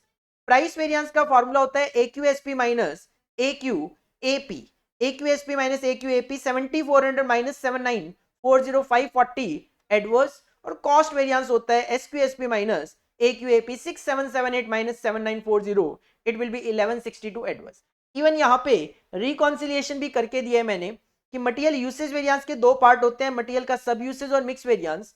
तो मटेरियल का सब यूसेज वेरिएंस है 542 एडवर्स, मिक्स है 80 एडवर्स, दोनों का addition should be equal to 622 adverse, जो कि है। सिमिलरली कॉस्ट वेरिएंस के दो पार्ट होते हैं, प्राइस और यूसेज। प्राइस है 540 एडवर्स, यूसेज है 622 एडवर्स, तो दोनों का एडिशन 1162 एडवर्स बन रहा है। पूरी कैलकुलेशन यहां पे मैंने कर दी है, और ऑलरेडी आपने क्वेश्चन जो है क्लास में तो करा हुआ है ही। और साथ में जो पार्ट बी देख रहे हो आप क्वेश्चन नंबर 5 का, ये भी आपका वेरिएंस एनालिसिस में से ही क्वेश्चन है, and that is of overhead variances का question. Question number 5 B, budget था कि आप 20 दिन काम करोगे, बट एक्चुअल में 22 दिन काम किया, अच्छी बात है। आउटपुट सोचा था कि 1 यूनिट बन जाएगी 1 घंटे में, बट एक्चुअल में 0.9 यूनिट ही बनी, ये अच्छी बात नहीं है। ओवरहेड की कॉस्ट सोचा था 1,60,000 आएगी, बट एक्चुअल में 168 आई, ये भी अच्छी बात नहीं है। मैन आवर्स पर डे सोचा था 8,000 घंटे की वर्किंग होगी, बट एक्चुअल में 8400 आवर्स की वर्किंग हुई, अच्छी बात है। क्वेश्चन में आपको ओवरहेड वेरिएंसेस यहाँ पे कैलकुलेट करके देने थे, तो सबसे पहले तो इसका सारा कैलकुलेशन डेटा तैयार कर लो। सर सबसे पहले आप स्टैंडर्ड रेट कैलकुलेट कर सकते हो, budgeted overhead divide by budgeted hours. Budgeted overhead है आपके 1,60,000, और बजटेड आवर्स की बात करें तो मैन आवर्स पर डे 8,000 है, 20 दिन की वर्किंग है, तो 8,000 इंटू 20 1,60,000 घंटे हो गए टोटलिटी में। तो 1,60,000 घंटों के लिए 160 की कॉस्ट है, तो ₹1 पर आवर आपका स्टैंडर्ड रेट बजटेड रेट आ गया। आरबीएच अगर आप कैलकुलेट करते हो रिवाइज बजटेड आवर, तो आप तो कह रहे थे 22 दिन काम करेंगे, आप तो कह रहे थे 20 दिन काम करेंगे, आप कह रहे थे 20 दिन काम करेंगे, लेकिन आपने एक्चुअल में 22 दिन काम किया। तो अगर 20 दिन काम करने की बात चल रही थी 8,000 के अकॉर्डिंगली, तो 22 दिन के अकॉर्डिंगली कितने घंटे काम होना चाहिए था? 8,000 घंटों के अकॉर्डिंगली 176, बट आपने एक्चुअल में कितने घंटे काम किया है? सर एक्चुअल में काम हुआ है 8400 इंटू 22, 8400 इंटू 22 184,800, ज्यादा घंटे ही काम किया, अच्छी बात है। एक्चुअल क्वांटिटी की अगर बात करें तो एक्चुअल में आप बना रहे हो 1 घंटे में 0.9 यूनिट, तो आपने 1,84,800 में 166,320 यूनिट्स बना ली, 166,3 यूनिट बना ली, 1,66,320 यूनिट्स बना ली, और आप कह रहे थे कि 1 घंटे में 1 यूनिट बना लेंगे। अगर आप कह रहे थे 1 घंटे में 1 यूनिट बना लेंगे, तो 166,320 यूनिट्स बनाने के लिए 166,320 ही आवर्स लगने चाहिए। तो बजटेड आवर्स आपके पास ये हैं 1,60,000 आवर्स, एक्चुअल आवर्स आपके 184,800 है, स्टैंडर्ड आवर्स आपके 166,320 है, और बजटेड रेट आपका 1 का है, और रिवाइज बजटेड आवर आ गए 1,76,000। बस बना लो स्टेटमेंट। SRSH स्टैंडर्ड रेट को स्टैंडर्ड आवर्स से मल्टीप्लाई करना है, स्टैंडर्ड रेट है ₹1, स्टैंडर्ड आवर है 166,320। SRAH स्टैंडर्ड रेट को एक्चुअल आवर्स से मल्टीप्लाई करना है, स्टैंडर्ड रेट है ₹1 का, एक्चुअल आवर्स है 184,800, 184,800 की कॉस्ट। स्टैंडर्ड रेट को मल्टीप्लाई करना है आरबीएच के साथ, स्टैंडर्ड रेट है ₹1 का, आरबीएच है 176, तो 176। स्टैंडर्ड रेट को मल्टीप्लाई करना है बजटेड आवर से, बजटेड आवर 160 मल्टीप्लाई बाय 160, और ARAH एक्चुअल कॉस्ट है ये 168 की। ठीक है, ये सब लिखा हुआ है कि SRSH that is standard cost of standard fixed overhead, SRAH that is standard cost of actual fixed overhead, we can also say fixed overhead absorbed. SRRBH मतलब revise budgeted fixed overhead, SRBH मतलब budgeted fixed overhead, और ARAH मतलब actual fixed overhead. Calculation कर दो variances की। Question का overhead variances तो जितने कैलकुलेट हो सकते हैं कर दो। फिक्स्ड ओवरहेड एफिशिएंसी वेरिएंस का फॉर्मूला होता है SRSH माइनस में SRAH, SRSH minus SRAH 166,320 minus 184,800, it will B 18,480 adverse. Second आता है कैपेसिटी वेरिएंस, फॉर्मूला होता है SRAH माइनस SRRBH, तो SRAH minus SRRBH 184,800 minus 1,76,000, it will B 8,800 favourable. Calendar variance formula होता है SRRBH minus SRBH 176 minus 160 16,000 favourable. Fixed overhead volume variance, volume variance का formula होता है SRSH minus SRBH, SRSH minus SRBH 166,320 minus 1,60,000, it will B 6,320 favourable. Fixed overhead budget मतलब expenditure variance का formula होता है SRBH minus ARAH SRBH minus ARAH 160 minus 168 it will be 8000 adverse। और last आता है आपका कॉस्ट वेरिएंस, फॉर्मूला होता है SRSH minus ARAH 166 320 minus 1,68,000 it will be 1680 adverse। Presentation very कर सकती है आपकी, कोई दिक्कत नहीं, आंसर शुड बी सेम। कि हम अपनी क्लासेस में तो थोड़ा सा और इजी वे में करवाते हैं, कि मैंने आपको बुकिश के हिसाब से ही करवाया। इसके बाद जो क्वेश्चन नंबर 6 आता है, क्वेश्चन नंबर 6 के दो पार्ट कर दिए, जो कि आपका क्वांट के पार्ट में से है, जिसमें पहला पार्ट जो है वो एलपी लीनियर प्रोग्रामिंग प्रॉब्लम में से है 7 मार्क्स का क्वेश्चन, और बी पार्ट में आपको दे दिया सिमुलेशन का क्वेश्चन। दोनों ही क्वेश्चन आपने ऑलरेडी करे हुए होते हैं। इवन क्वेश्चन नंबर 6A आपने क्लासेस में तो मेथड का एप्लीकेशन ऑप्टिमम सॉल्यूशन भी करा हुआ होता है, बट यहां पे आपसे ऑप्टिमम सॉल्यूशन नहीं डिमांड किया गया। Question number 6A, question number 6A LPP में से गिवन है, company possesses 2 manufacturing plants each of which can produce 3 products X, Y and Z from A common raw material. एक कंपनी के पास 2 manufacturing plant है, 3 product बनाते हैं X, Y और Z same raw material से। However, the proportion in which the product are produced are different in each plant and so are the plant operating cost per hour। लेकिन दोनों plant पे जो production होता है उसमें जो टाइम कंजम्पशन है, टाइम नहीं, जो मटेरियल का प्रोपोर्शन कंजम्पशन है वो अलग अलग है, जिसकी वजह से कॉस्ट भी अलग अलग आती है। Data on production per hour cost are given below together with current orders in hand for each product. कहते हैं 3 प्रोडक्ट X, Y और Z। अगर आप प्लांट ए पे बनाते हो तो यहां पे 2 घंटे लगेंगे, ये ऑपरेटिंग कॉस्ट पर आवर है, तो टाइम गिवन है। यहां पे 4 घंटे, ये 3। प्लांट बी पे 432 है और पर आवर कॉस्ट भी गिवन है 9 और 10 की। ऑर्डर जो है वो है हमारे पास 50 यूनिट, 24 यूनिट और 60 यूनिट का।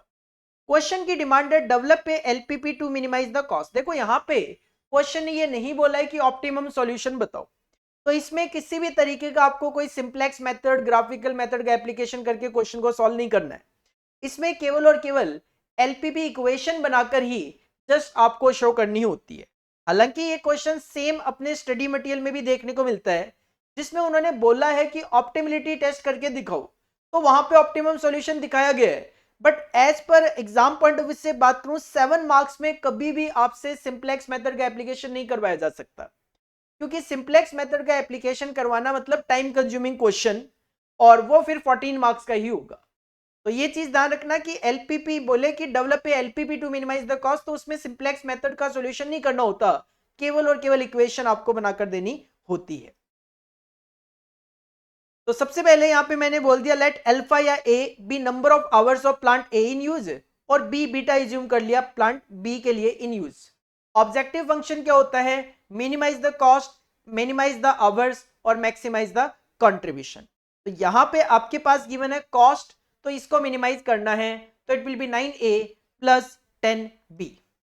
Minimise, that is the objective function, is equal to 9a plus 10b।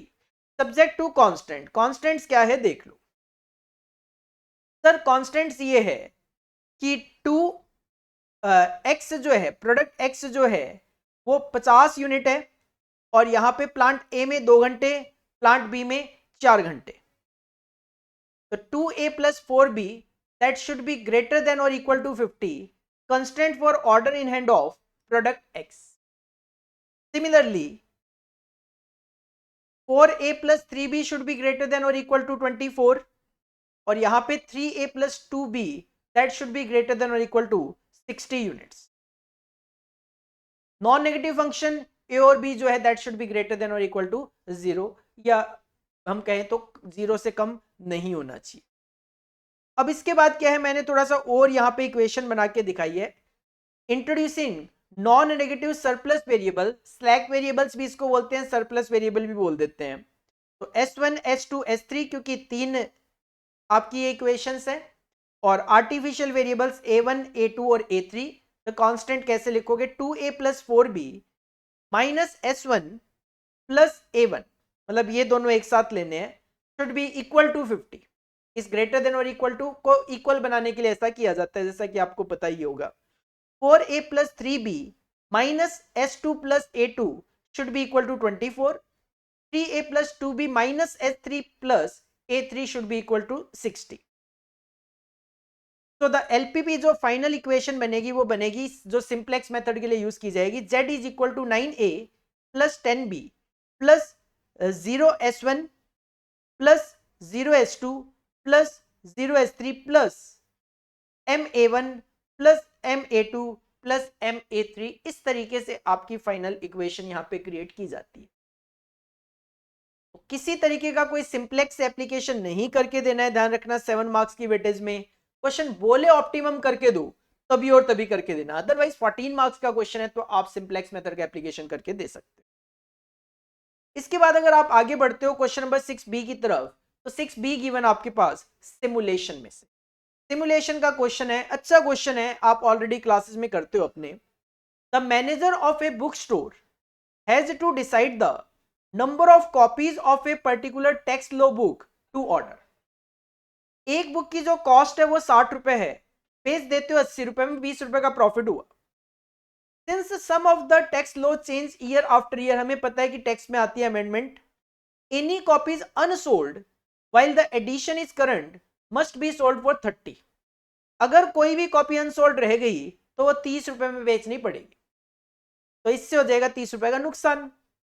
From past record the distribution of demand for this book has been obtained as follows.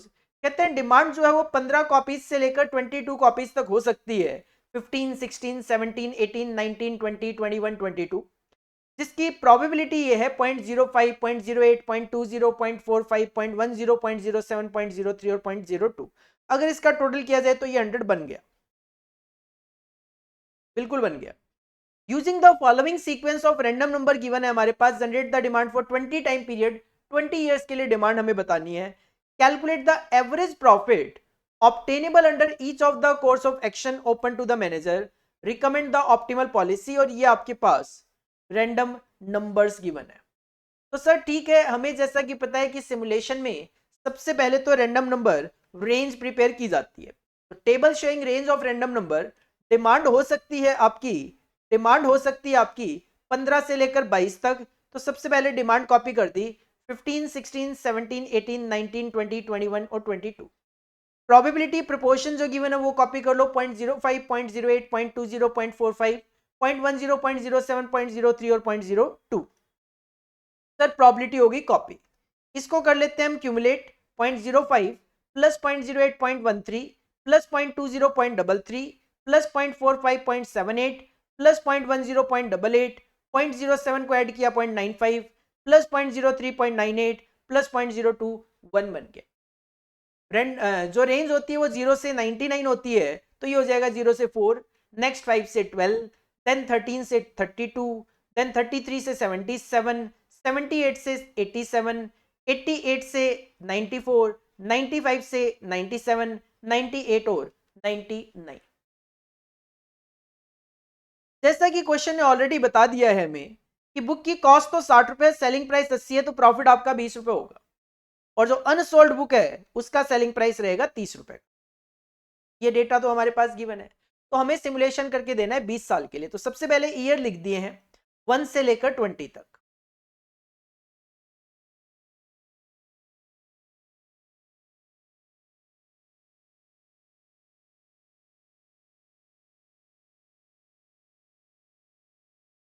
Twenty तक years लिख दिए हैं। इसके बाद जो question में random numbers given थे वो कर दिए हैं कॉपी। 20 रैंडम नंबर्स गिवन थे वो कॉपी कर दिए। 14, 02, 93, 99, 18, 71, 37, 30, 12, 10, 88, 13, 00, 57, 69, 32, 18, 08, 92 और 73। तो ये रैंडम नंबर कर दिए कॉपी, रैंडम नंबर हो गए आपके कॉपी।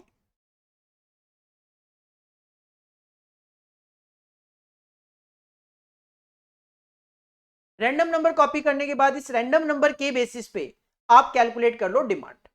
सर सबसे पहले 14, या सिंपल मैं कहूं तो 0 से लेकर 4 तक है तो डिमांड 15 है, तो 0 to 15 हो जाएगा। 0 से लेकर 4 तक कहीं पे भी है तो उसकी डिमांड जो है वो 15 हो गई। 0 से लेकर 4 तक जहां पे भी है वहां पे डिमांड हो गई 15 की। ठीक है सर। इसके बाद 5 से 12 रैंडम नंबर है तो 16 हो गया, 5 से 12, 5 से 12 16 हो गया, 5 से 12 16, 5 से 12 16, 5 से 12 अगर है तो वो 16 की डिमांड होगी। 5 से 12 की डिमांड है, 5 से 12 रैंडम नंबर है तो 16 की डिमांड होगी। इसके बाद 13 से 32 है, 13 से 32 है तो 17 की डिमांड होगी। 13 से 32 है, 13 से 32 है तो 17 की डिमांड होगी। 13 से 32 है तो 17 की डिमांड होगी। 13 से 32 है तो 17 की डिमांड होगी। 13 से 32 है तो 17 की डिमांड होगी। इसके बाद इसी तरीके से और कर लो कि 33 टू 77 है तो 18 की डिमांड होगी। 33 से 77, 33 से 77 के बीच में अगर फिगर आ रही है तो 18 की डिमांड होगी। 33 से 77 के बीच में है तो 18 की डिमांड होगी। 33 से 77 के बीच में है तो 18 की डिमांड होगी। 33 से 77 के बीच में तो 18 की डिमांड होगी। इसके बाद 78 से 87 है तो 19 की डिमांड होगी। 19 की डिमांड होगी। 19 की डिमांड होगी। 78 से 87 के बीच में है ही नहीं तो सर 19 की डिमांड भी नहीं है। इसके बाद 88 से 94 में 20 की डिमांड हो गई। 88 से 94 में 20 की डिमांड हो गई। 88 से 94 के बीच में है तो 20 की डिमांड हो गई। इसके बाद 95 से 97 है तो 21 की डिमांड हो गई। 95 से 97 सर है ही नहीं, शायद है ही नहीं। और लास्ट में 98 99 है तो 20 की डिमांड हो गई। नहीं 20 क्या 22 की डिमांड हो गई। तो देख लो 22 की डिमांड हो जाएगी 99 पे भी, 98 और 99 पे, बस। तो इस तरीके से आप डिमांड लिख लोगे। इसके बाद नंबर ऑफ बुक्स की अगर मैं बात करूं तो यहां पे क्वेश्चन ने बोला है, यहां पे देखो क्वेश्चन ने ऐसा कुछ बोला नहीं है कि आप बुक्स कितनी खरीद के लाओगे। जबकि अगर एग्जाम में ये क्वेश्चन आता है तो सिचुएशन में आपको बताया जाएगा मोस्ट प्रोबेबली, आपको बताया जाएगा मोस्ट प्रोबेबली, क्योंकि इंस्टीट्यूट ने अपने स्टडी मटेरियल में कुछ इसी तरीके से सॉल्व किया है जैसे मैं आपको करवा रहा हूं। हालांकि एग्जाम में क्वेश्चन आपको जरूर बताएगा, एग्जाम में क्वेश्चन आपको जरूर बताएगा कि आप जो है बुक्स कितनी खरीद के लाना चाह रहे हो, मतलब डिमांड कितना आप ऑर्डर प्लेस कर रहे हो। तो यहाँ पे ये 16 17 18 कंसिडर किया गया है, 16 17 18 कंसिडर किया गया है। तो सिंपल सी बात है, अगर आप 16 खरीद के लाते हो, 17 की डिमांड होती है तो आपके पास नंबर ऑफ बुक्स अनसोल्ड नहीं रहेगी। 18 लेकर आते हो, 17 बिकी तो एक की अनसोल्ड रह जाएगा। 16 खरीद के लाया, 15 बेच दी तो एक बच गई। 17 खरीद के लाया, 15 बिक गई तो दो बच गई। 18 खरीद के लाया, 15 बिक गई तो तीन बच गई। ये जस्ट अजम्पशन बेसिस पे 16 17 और 18 जो लिया गया है वो अजम्पशन बेसिस पे आप मान के चलो। सेम क्वेश्चन अगर एग्जाम में आया, एग्जामिनर बता देगा आपको आप कितनी यूनिट खरीद के लाना चाह रहे हो, उसके हिसाब से आंसर देना है। अगर डिमांड 20 की हुई, आपने 16 17 18 खरीदी तो सर बचेगी नहीं। 22 की डिमांड हुई तो भी नहीं बचेगी। 17 की डिमांड हुई तो 18 के केस में एक बच गई। 18 की डिमांड होगी तो भी नहीं बचेगी, 18 की डिमांड पे नहीं बचेगा, 17 पे लास्ट केस में एक बच जाएगा। 16 की डिमांड हुई तो 16 तो बिक जाएगी, 17 खरीद के लाए तो एक बच जाएगी, और 18 खरीद के लाए तो दो बच जाएगी। बस इसी तरीके से अनसोल्ड बुक्स निकाल लेनी है। तो 16 खरीद के लाया 16 बिक जाएगी, 17 खरीद के लाया 16 बिकी तो एक बच गई, 18 खरीद के लाया 16 बिक गई तो दो बच गई। 20 के केस में नहीं बचने वाली। 17 के केस में 18 खरीद के लाओगे तो एक बच जाएगी। 15 के केस में आपका 1 2 3 वाला सीन हो रह जाएगा।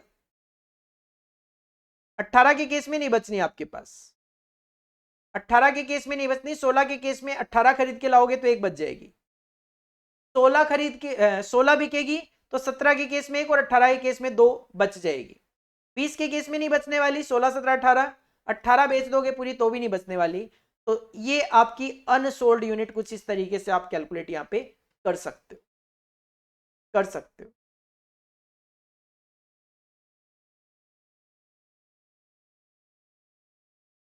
इसके बाद आप चाहो तो कॉम्बिनेशन ज्यादा भी ले सकते हो यहाँ पे कि सर 16 खरीद के लाऊंगा, 17 खरीद के लाऊंगा, 18 खरीद के लाऊंगा, इसकी जगह 15 खरीद के लाऊंगा, 20 खरीद के लाऊंगा, ऐसा भी आप सिचुएशन क्रिएट कर सकते हो। इसके बाद क्वेश्चन ने आपसे एवरेज प्रॉफिट भी पूछा है। तो यहाँ पे number of books in stock consider किया है, अजम्पशन ही है मैं कहूंगा 15 16 17 18। नंबर ऑफ बुक्स अगर आप सोल्ड करते हो 15, नंबर ऑफ बुक्स अगर आप सोल्ड करते हो 15, तो सर हर एक यूनिट पे आप, ये स्टॉक नहीं है, ये सोल्ड ही है, ठीक है।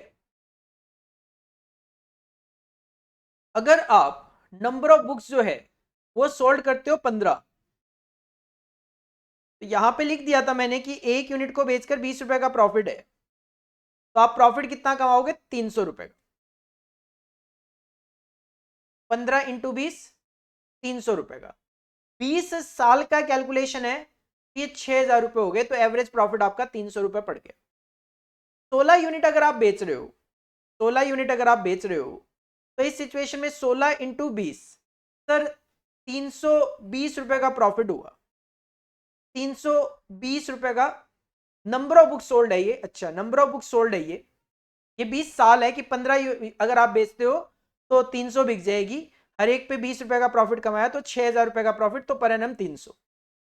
16 बेच रहे हो तो 20 साल में 320 यूनिट बेच लोगे, लेकिन आपके पास 2 बुक्स बच भी तो जाएगी, तो आप बेच पाओगे 318 एक तरीके से, 318 बेचोगे। 318 पे 20 रुपए के हिसाब से ये बनता है 6360 का, लेकिन 318 बिकेगी तो 2 बुक्स पे जो नहीं सोल्ड कर पाए उस पे आप खरीद के लाओगे 60 पे, बिकेगी 30 पे, तो 30 रुपए का नुकसान भी होगा, तो आपको 60 रुपए का नुकसान भी हो गया, तो 6300 आपके पास प्रॉफिट बचा 20 साल में, तो पर एनम 315 रुपए। 17 बुक बेचोगे हर साल, तो 20 सालों में 340 बेच लोगे, 7 बच गई तो 333 बिकेगी। 333 जो बिकेगी उस पर 20 रुपए के हिसाब से प्रॉफिट, जो 7 नहीं बिकी उस पर 30 रुपए के हिसाब से नुकसान, 6,450 का प्रॉफिट डिवाइड किया 20 साल से, तो पर एनम एवरेज ये आया। 18 बुक पर एनम बेचोगे तो 18 इंटू 20 बेच लोगे, 18 बुक्स आपके पास बच जाएगी, तो एक्चुअल में आप कितनी सेल आउट कर पाओगे, 342।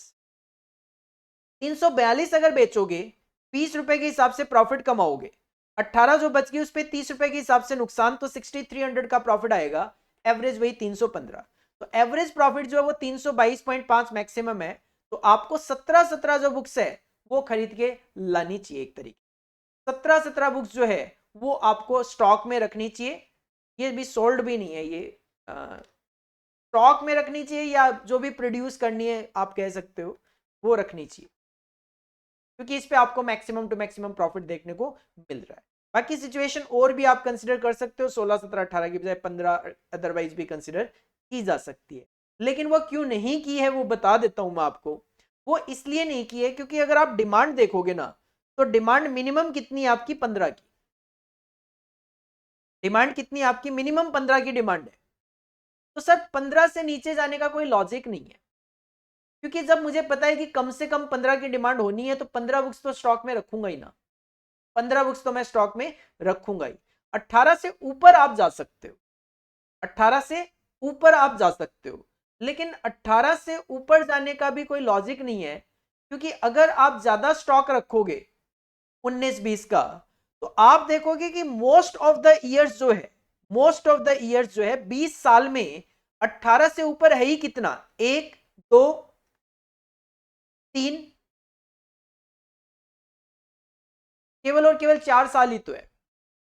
तो कहीं ना कहीं इसी वजह से 16 17 18 यहां पे कंसिडर किया गया है, जिसकी वजह से आप इसी के बेसिस पे अपना आंसर क्रिएट करके दे सकते हो। इसके बाद नेक्स्ट जो आता है क्वेश्चन नंबर 7, उसमें भी 2 पार्ट किए गए। पार्ट ए में आपको नेटवर्क एनालिसिस में से क्वेश्चन दिया गया 7 मार्क्स का, और पार्ट बी में आपको LC that is learning curve में से 7 मार्क्स का क्वेश्चन दिया गया। Question number 7A, draw a network from the following activities, evaluate the critical path and total duration of the project। a simple question from the network analysis। आपको activities बता दी है, immediate predecessor बता दिया और duration भी बता दी है। तो सबसे पहले एक्टिविटी ए बन जाएगी, जिसका ड्यूरेशन है 10 दिन का। देन इसके बाद ए से आपको बी सी और डी निकालने हैं, जिसका ड्यूरेशन रहेगा 5 4 7। तो बी सी और डी 3 एक्टिविटी निकाल दी, ड्यूरेशन लिख दिया 5 4 और 7।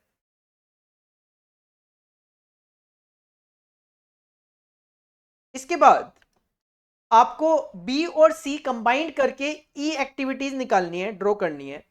तो बी और सी सिमिलर इवेंट से निकले हैं, जिसकी वजह से आपको एक डमी क्रिएट करनी पड़ेगी। सी से बी की तरफ गया मैं और यहां से एक एक्टिविटी निकाल दी, that is E. E activity draw कर दी है।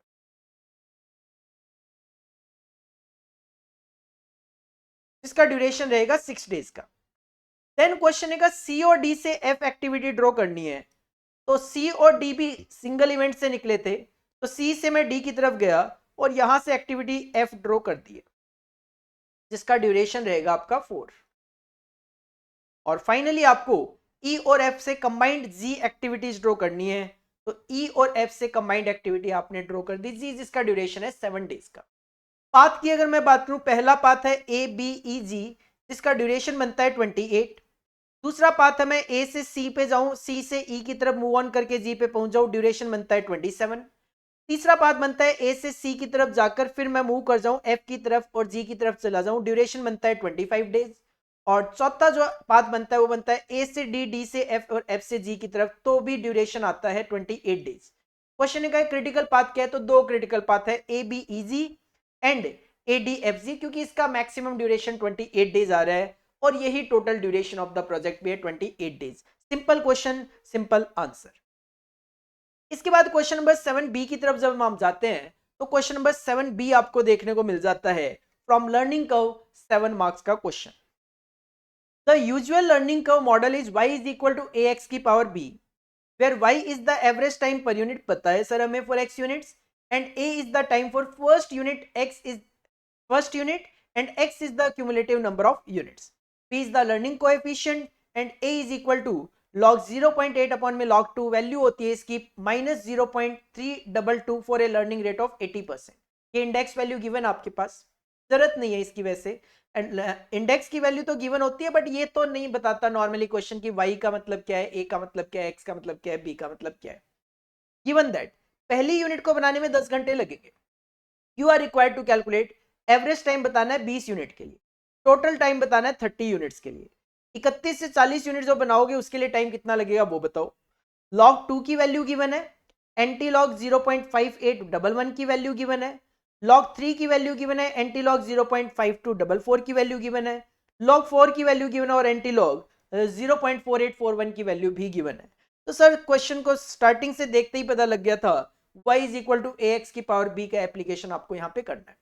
सबसे पहले क्वेश्चन ने कहा कि हमें बताओ average time for 20 units, average time for 20 units. तो y is equal to A x की power b, y is equal to a 10 घंटे, x 20 यूनिट के लिए निकालना है, b लर्निंग इंडेक्स गिवन है -0.322, taking logarithm on both side, log लेना है।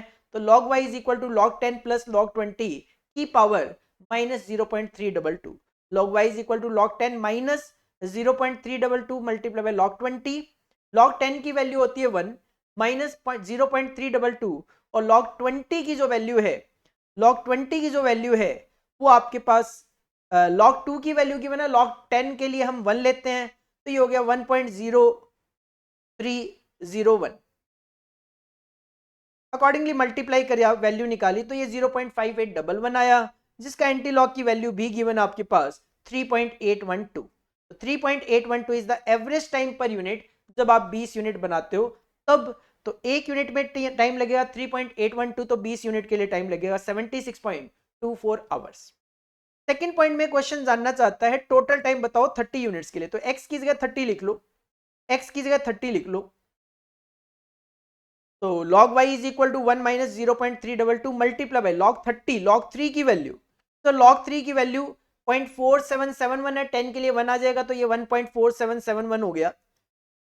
मल्टीप्लाई कर लिया, ये कैलकुलेट किया और 0.5244 आया, तो इसकी एंटी लॉग की वैल्यू देख लो कितनी है 3.345। तो एवरेज टाइम पर यूनिट आया 3.345, तो 30 यूनिट्स के लिए टोटल टाइम हो जाएगा 100.35 आवर्स। 30 के लिए तो निकाल ही चुके हो टाइम, क्वेश्चन ने कहा 31 से 40 के लिए बताओ, तो 40 के लिए भी कैलकुलेशन कर लो, 40 के लिए भी कैलकुलेशन कर लो। 40 के लिए log 4 की वैल्यू देख लो कितनी है 0.6021, 10 के लिए 1 तो 1.6021, 1.6021 इसको सॉल्व किया तो log y आया 0.4841, जिसकी एंटी लॉग वैल्यू गिवन है 3.049, तो 3.049 मल्टीप्लाई बाय 40 किया तो 121.96 टोटल टाइम है 40 यूनिट के लिए, जबकि 30 यूनिट्स के लिए टाइम कितना था, 30 यूनिट्स के लिए टाइम था 100.35, माइनस करोगे तो आपको 31 टू 40 यूनिट्स के लिए टाइम पता चल जाएगा 21.61 आवर्स। इजी क्वेश्चन है, आपको just y is equal to ax की पावर b का एप्लीकेशन पता होना चाहिए। और इसके बाद जो लास्ट क्वेश्चन था क्वेश्चन नंबर 8, क्वेश्चन नंबर 8 जो है उसमें पहला पार्ट जो है वो दे दिया आपको business application of maxima minima में से, और बी पार्ट दे दिया गया आपको टाइम सीरीज में से। Question number 8A same question है, ऑलरेडी क्लासेस में आपने करे हुए हैं। The demand that is rides per day of roller coaster ride in an entertainment park in one of the metro cities is given the equation q is equal to minus 450p plus 41,500, जहां पे p का मतलब price per ride रहेगा in rupee. Suggest what price should have been charged to maximise the total revenue. Sir p calculate करके देना है आपने, तो इसके लिए आपको एप्लीकेशन करना पड़ेगा। Total revenue is algebraically expressed as a function of price as well. Sir total revenue क्या होता है, प्राइस इनटू क्वांटिटी। सिंपल सी मैं बात करूं तो रेवेन्यू की बात करें तो price per ride into demand, और revenue is equal to P into Q, price into quantity, और revenue is equal to P into Q. Q की वैल्यू गिवन है -450p प्लस 41,500, तो क्यू की जगह ये वैल्यू रख दो, p को q से मल्टीप्लाई कर दो। इसको सॉल्व किया तो ये बन गया 41,500p minus 450p square. Differentiating both sides with respect to p we will get derivative of d upon में dp revenue is equal to 41,500, ये p हो गया 40 minus 450p। As per the necessary condition of optimization d upon में dp rp that is revenue is equal to 0 और 41,500 minus 900p is equal to 0, और यहां पे solve करोगे तो p आ गया आपका 46.11। To ascertain the value of p obtained correspond to a maxima, क्योंकि हमें रेवेन्यू मैक्सिमम करना होता है, we have to take help of sufficient condition return above. Again differentiating both sides of 1 with respect to p will we get d square upon में dp square rp is equal to minus 900 should be less than 0। So there exists a maxima at p is equal to 46.11. Thus the price to be charged to maximize, simple सी बात है, p is 46.11। तो इसके लिए आपको maxima और minima, business application of maxima and minima concept आना चाहिए, जो कि अगर आपने मैथ्स अच्छे से पढ़ी हुई है 11-12 में बहुत इजीली समझ में आ जाता है। अदरवाइज काफी डिटेल में अपनी अपनी क्लासेस में डिस्कस इस चीज को करा हुआ भी है।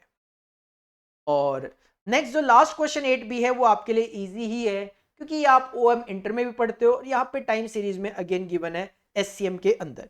From the following past data of sales in lakhs of rupaye of a company estimate the same for the year 2025। आपके पास 2010 से लेकर 2019 तक की सेल्स गिवन है।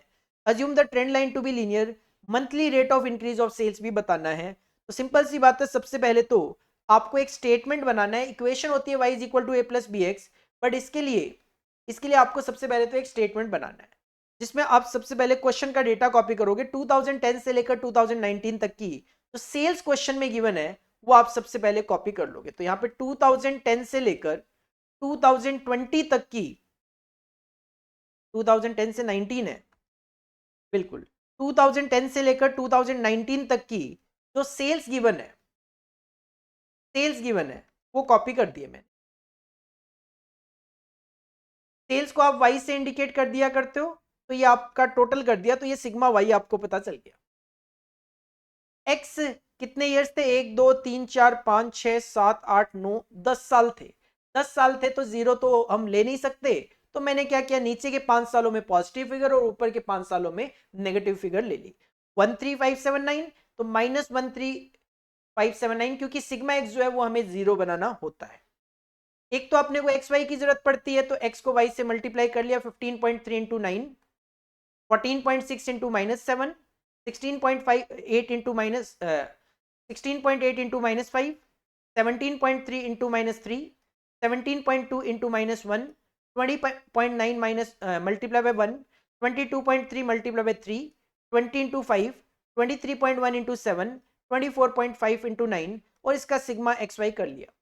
सिमिलरली x का स्क्वायर कर लो, 9 का स्क्वायर 81, 7 का स्क्वायर 49, 5 का स्क्वायर 25, 3 का स्क्वायर 9, 1 का स्क्वायर 1 ही होता है, 3 का स्क्वायर 9, 5 का 25, 7 का 49 और 9 का 81, तो सिग्मा एक्स स्क्वायर आ गया 330। क्योंकि हमें अप्लाई करनी है equation, that is sigma y is equal to n a plus b sigma x. Sigma y, sir sigma y जो है,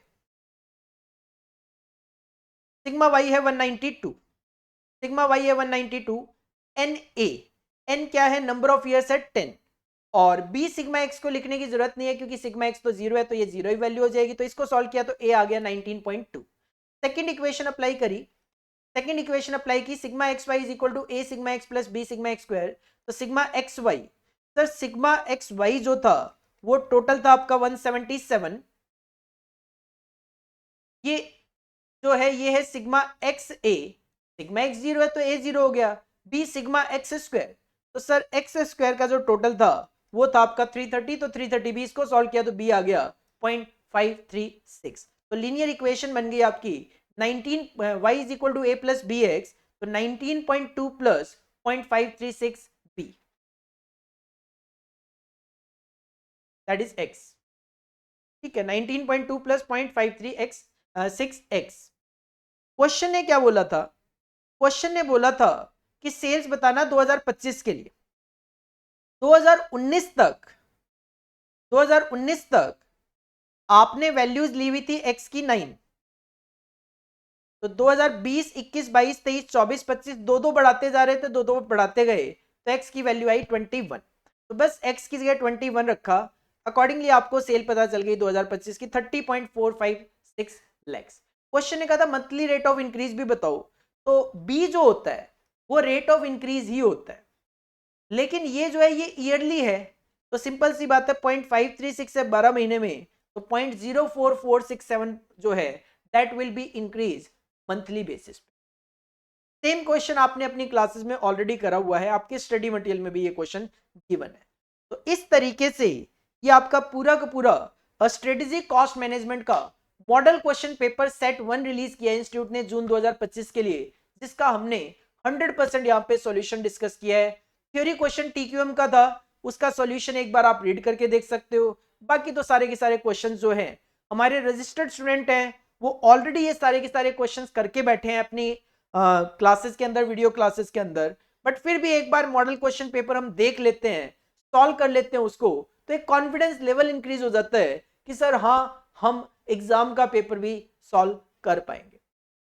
लास्ट में यही कहना चाहूंगा, अगर आपको वीडियो अच्छा लगा हो, आपके लिए बेनिफिशियल हो, तो लाइक किए बिना नहीं जाना है और दोस्तों के साथ शेयर करना तो बिल्कुल भी नहीं भूलना है, क्योंकि मॉडल क्वेश्चन पेपर जून 2025 का सॉल्यूशन जो है शायद जिस दिन हमारा ये वीडियो आ रहा है उस दिन तक यूट्यूब चैनल पे किसी ने भी अपलोड नहीं किया है, बाद में नो डाउट अपलोड होते रहेंगे, बट जिस दिन हमने ये वीडियो अपलोड किया है, बनाया है, उस दिन तक किसी ने भी YouTube चैनल पे मॉडल क्वेश्चन पेपर जून 25 सेट 1 का सॉल्यूशन रिलीज नहीं किया है। इवन इंस्टीट्यूट ने भी अभी तक मॉडल क्वेश्चन पेपर के सॉल्यूशन रिलीज नहीं किए हैं, तो आपके दोस्त जरूर जरूर जरूर इसका सॉल्यूशन फाइंड आउट कर रहे होंगे, तो उनको शेयर करना बिल्कुल भी मत भूलिएगा। और लास्ट में अगेन कहूंगा, अगर आपके सामने ये जो सॉल्यूशन आए हैं इसका पीडीएफ अगर आपको चाहिए तो डिस्क्रिप्शन बॉक्स में हमारी मोबाइल ऐप का लिंक गिवन है, मोबाइल ऐप डाउनलोड कीजिए, देन मोबाइल ऐप में जाकर आप इसका पीडीएफ वहां से डाउनलोड कर सकते हो। और चैनल को अगर सब्सक्राइब नहीं किया है तो क्यों नहीं कर रहे भाई, मुझे नहीं समझ में आता, इतना रेलिवेंट कंटेंट जो है हम आपको एग्जाम पॉइंट ऑफ व्यू से यूट्यूब चैनल पे प्रोवाइड करवा रहे हैं, सब्सक्राइब करना तो बनता ही है, तो चैनल को सब्सक्राइब जरूर करके जाइए। और अगर आप अभी भी SCM की बेस्ट क्लासेस सर्च कर रहे हैं एग्जाम पॉइंट ऑफ व्यू से और अच्छे मार्क्स लाने के लिए क्वालिटी एजुकेशन आप सर्च कर रहे हैं, तो आप ये क्लासेस बाई कर सकते हो। मोबाइल व्यू के लिए हमारी मोबाइल ऐप डाउनलोड कीजिए, वहां से क्लासेस बाई कीजिए, इमीडिएट एक्टिवेशन है वहां पे। और अगर आप क्लासेस लैपटॉप पे देखना चाहते हैं तो हमारी वेबसाइट का लिंक गिवन है डिस्क्रिप्शन बॉक्स में, वेबसाइट पे आप ऑर्डर प्लेस कर दीजिए, विद इन 24 आवर्स आपका ऑर्डर कंप्लीट कर दिया जाएगा। साथ में हमें WhatsApp channel, Instagram channel, Facebook पे सभी जगह फॉलो कीजिए ताकि कोई भी अपडेशन नोटिफिकेशन है वो आपका मिस नहीं हो। तो this is all about for today, मिलते हैं नेक्स्ट वीडियो में। Thank you, bye bye and all the best for exam. Thank you.